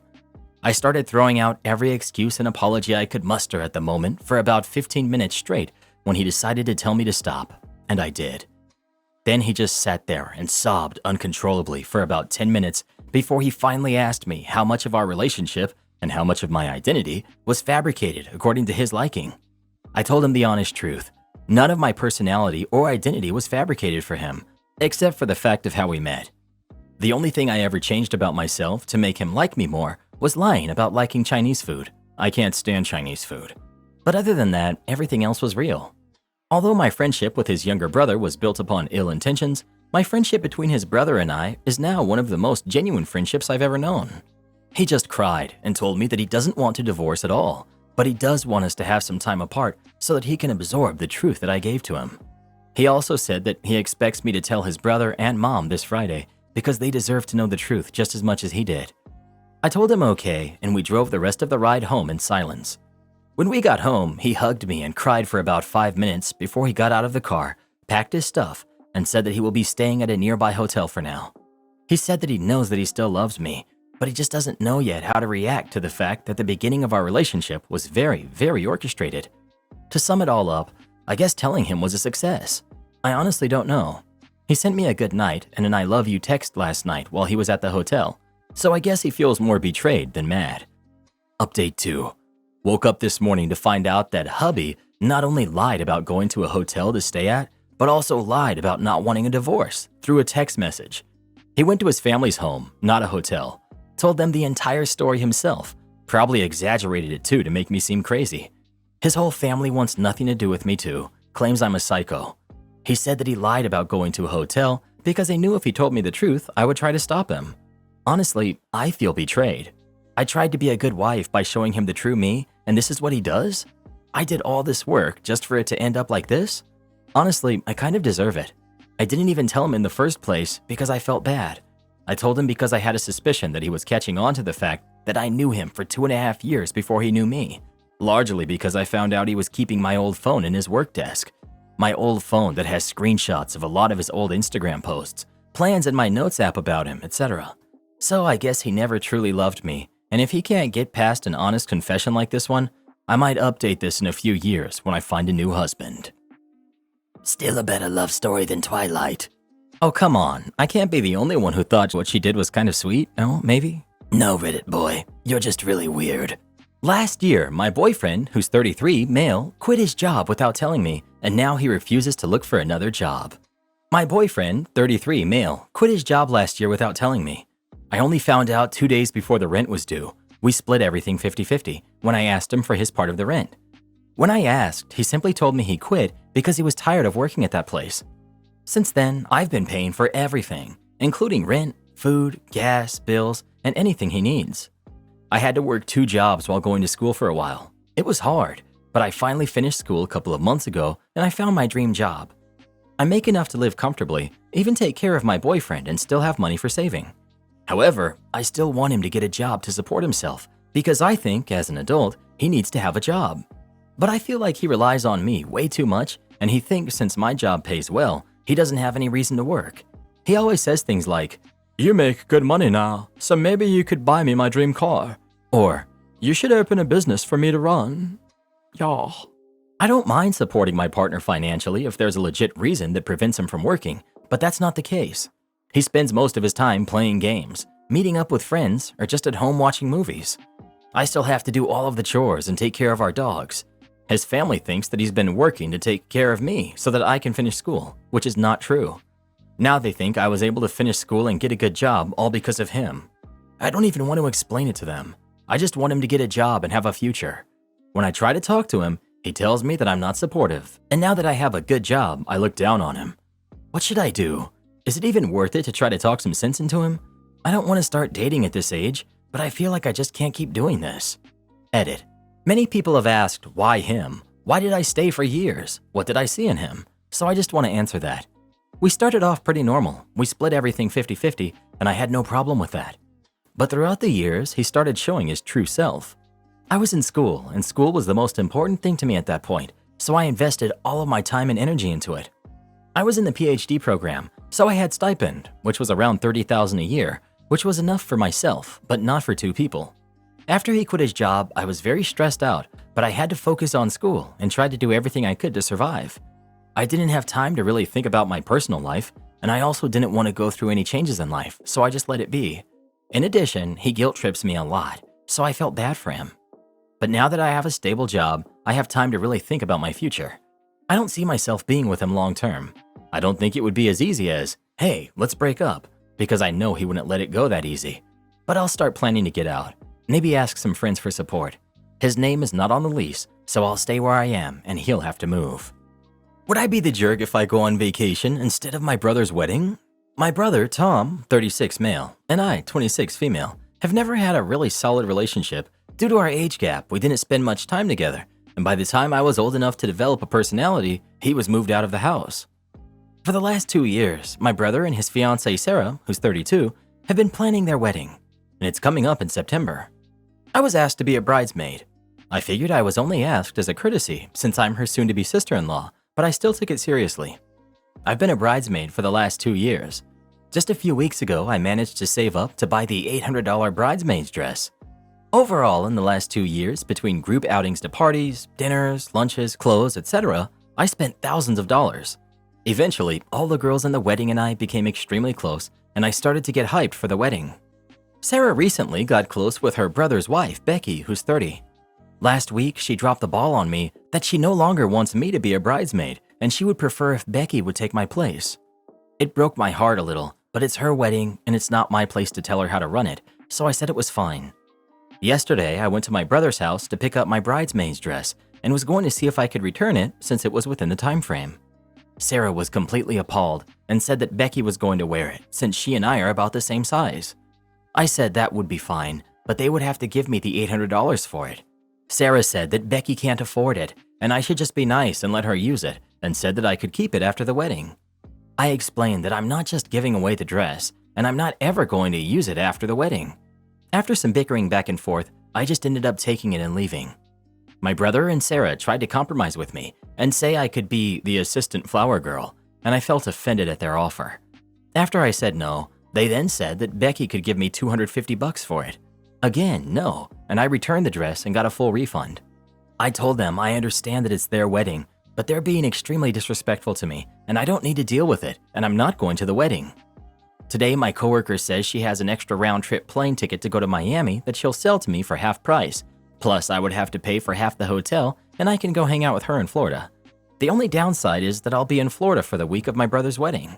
So, will I be the jerk if I just go to a party in Miami instead of going to my brother's wedding? Why can't they add another bridesmaid? The reason they wouldn't just add other bridesmaids is because there isn't enough room at the table. Forget them, they did you dirty. That's what I was thinking. I would also lose out on the $800 dress, and if I was going to be the assistant flower girl, I would have to buy another dress. This whole ordeal has stressed me out. Maybe I need to relax in Miami. What are others saying? My mom has been calling me Switzerland. She supports me with whatever I plan to do. My brother has been on his bride's side and says that I'm being childish. My coworker is currently trying to convince me to keep my mouth shut about my trip and then start posting photos of it on social media an hour before the wedding. Update. So unfortunately, since Reddit is awful at keeping secrets, Becky saw the post on TikTok, so she obviously let the cat out of the bag. My whole family is split on what I should do, but after a heated argument, it was mutually agreed that I will not be attending the wedding. My brother and future sister-in-law cannot seem to comprehend that this is not about the dress, but how they treated me. For those wondering what our parents have to say, our mother says, if you're gonna be a jerk, don't be upset when someone's a jerk back. My brother and future sister-in-law think I'm the jerk. But by the way, my mom paid for the hotel for my trip. I think it's safe to assume whose side she's on. I appreciate all the love and support I got. I will have an amazing time in Miami, and I won't feel the slightest bit guilty thanks to the overwhelmingly positive responses I got on here. Department manager wants me to stay late to finish all duties. Sure. This happened a couple of years ago in December of 2019. I got a job at a higher-end grocery store in the area as I was planning on saving for when I started college in the fall of 2020. The store has all kinds of different departments like a market cafe, pizza and sub shop, cheese, etc. I aced my interview and was hired in the bakery department specifically for breads only. That'll be important later. The first 4 months was a breeze, but after lockdown ramped up, my doctor put me on leave until August. When I returned, a lot of people had quit in the bakery. I was taking college classes now, so I was working night shift part-time from 5 to 9. My department manager, Hannah, informed me that they were short-staffed on nights and I might be on my own 1 day a week. I was sure I would be getting help for the rest of the nights. Nope. Weeks go by and I barely got help. I'm burning myself out doing closing shift on my own, along with my schoolwork. No one was in the dessert or breakfast section, and I can't talk to anyone about it because they're gone by the time I clock in. I complained to the bread manager, Jim, and he told me to talk to Hannah since she runs the whole department. Sure, fine. This is how the conversation went with Hannah. Me. Hey, I wanted to talk to you about the workload. A lot of the day shift people leave their mess and can't clean up after themselves. I have to do that and my duties, which isn't fair. Are you hiring anybody for nights? I can't keep running around and using my inhaler so much too. Hannah. Oh yeah, we're having a hard time filling the night shift roles. We could always train you for desserts and breakfast. Me. That's not what I meant. I meant assistance, not more responsibility. I can't do everything in the bakery and close with only 4 hours. Hannah. Well, you can figure something out. Just make sure you don't leave a mess during closing though. You can't leave until everything's done. I can't leave until everything's done? Okay. Ever since she said that, I started documenting every time I had to do 3 jobs at once. I would take my sweet time when I didn't have a class the next day, making sure I clocked out at 11 p.m. each time. The amount of stuff that kept piling on was ridiculous, but I was following her instructions. HR noticed my clock in and out times and wanted me to come by their office. I told them everything, including what Hannah had said to me, along with the photos I took. Suddenly, everything changed. At 9 sharp, they were kicking me out, and whatever was left for the morning. Hannah was reprimanded, but wasn't fired until she was caught selling 2-year-old expired pumpkin pies to customers during Thanksgiving. That day sure was a doozy. I was shocked when I saw those empty boxes she already sold. Edit. I was working morning shift and saw many of the habits they had when I was first hired, but it didn't affect me until I was working night shift alone. I had no idea how bad it was until I experienced it. During mornings, I always made sure to clean up after myself, even the bread slicer, which can have caked on mess by the afternoon. For those curious about the pumpkin pie incident, we were all working overtime and preparing for Thanksgiving. I heard from this older lady that works day shift that she was cleaning out the freezer and found 2-year-old pumpkin pies from a vendor we package and sell. She was asking Hannah what to do with them because there were a lot of them. I forgot how many were in a box. Hannah said, "Just put a label on them and place them on display. We can get more profit that way." Excuse me, what? The older woman said she was shocked and used her PTO to leave early. She was scared of jeopardizing her job, but she told me it was weighing on her conscience and told the store manager. I truly forgot the woman's name, but she was extremely nice to me. There were about 7 large boxes full of mini and large pumpkin pies. Hannah was promptly fired. Sweet karma. Am I the jerk for leaving a family gathering due to my parents always over-complimenting my brother? My brother has had a lot of time for hobbies in recent years. Something he spent a lot of time on is cooking. Now he's a really good cook. He and his husband have a decent-sized house, so a lot of our routine family dinners are held at their place, and my brother volunteers to cook most of the time. When he does, without fail, as soon as our parents come through the door, or we do, it's always, "Smells really good in here, doesn't it? Darn, you are making me hungry from the street," or things along those lines, and they keep saying such things throughout our time there. At first, I didn't think one way or another about it, but we're going on well over 2 years of this happening. They never give compliments if I or our other siblings have them over. They didn't say anything about the murals my brother and his wife painted on their walls, very big and hard to miss, until they pointed right at them and asked about it, and all our parents said was, "Oh, that's nice." Our sister is always making bath bombs and candles for her home business, so her place always smells nice too, and they don't say anything about that or encourage her. They just don't give any compliments or acknowledge anything about us, our hobbies, or our homes, but they go overboard with our brother. It's not like they neglected him as a kid and it's some attempt to make up for it. They gave us all pretty equal attention and support growing up. The last time we were having dinner at my brother's house, I was telling my family about how I was excited for my fiancé to be starting his dream job. My siblings were happy for him, but our parents didn't say anything and went right back to singing their praises of the second coming of culinary Jesus and how he should start a food truck. I was pretty done at that, and instead of being there in an irritated mood, I waited a few minutes and acted like I had gotten a text from a friend and had to go, said my byes and love yous and left. A little while later, my mom called and asked what was wrong because my family had noticed my phone screen was dark when I pulled it out, so they didn't buy the text story. I told her I just didn't have it in me to sit through another dinner where they forgot they have 3 other kids with things going on in their lives they'd like some acknowledgement from them over. I've been at odds a bit with my parents and them telling me I'm being immature. My siblings found out why we're currently fighting, and our brother and his wife are in agreement with me and said they've been getting tired of it too. I've apologized to my brother, but not my parents. So, am I the jerk? Edit. We bring dishes or someone else cooks when we have dinner at his house and he doesn't want to cook. We also have meals at our houses and there isn't a peep from our parents. On one hand, yes, he is a better cook and he should get at least a, "Hey, this is good." But when they're taking home half of sister-in-law's pie when they eat there, she doesn't get anything but a thanks. They use a lot of the products my sister makes, free of charge, and also don't say anything besides thanks, and will stay hands-off helping her promote, but they were quick to jump in and tell our brother to go open a food truck and ideas to go about it. Not the jerk. It doesn't sound like you lashed out. You just exited a situation you'd seen before and that you knew would be unpleasant and unfair. You drew some boundaries. Maybe it was clunkily executed, and now it's brought the whole thing to light, but ultimately, that's probably for the best. Maybe it'll open their eyes. No tip on a $300 bill. Reason? Because they're a non-profit. I'm sitting here on my break, and I just want to know if this is actually a thing, because I'm kind of salty. I work at a small poke bowl / sushi place that's similar to Chipotle in that it's a prep and go. Dine in is optional. The bowls do take quite a bit of time though, since customers build their own. Same thing if they want sushi rolls. Anyway, it's 12:30ish and this group of around 20 comes in. I'm thinking, wow, since it's our usual lunch rush, plus this massive group, and it was a little overwhelming to say the least. This lady says she's going to pay me for her whole group, and it takes maybe 30 minutes to get through everyone. While ringing her up, I ask what the group is about, and she says it's some sort of summer camp. The total came out to just over $300, and when I flip to the tip screen, she just looks at me and goes, "Sorry, I'm not allowed to tip since we're a non-profit organization. You guys did a great job though."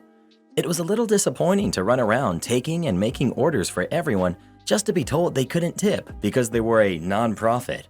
They even said they'd probably be coming back for the duration of their camp, which I'm not looking forward to if it's going to be all this stress and no reward. So tell me, is this some kind of rule for company budgeting? Am I the jerk or are they? Edit. To clarify, this is not a typical dine-in restaurant, and I included this earlier because I know there's a difference when it comes to expecting tips.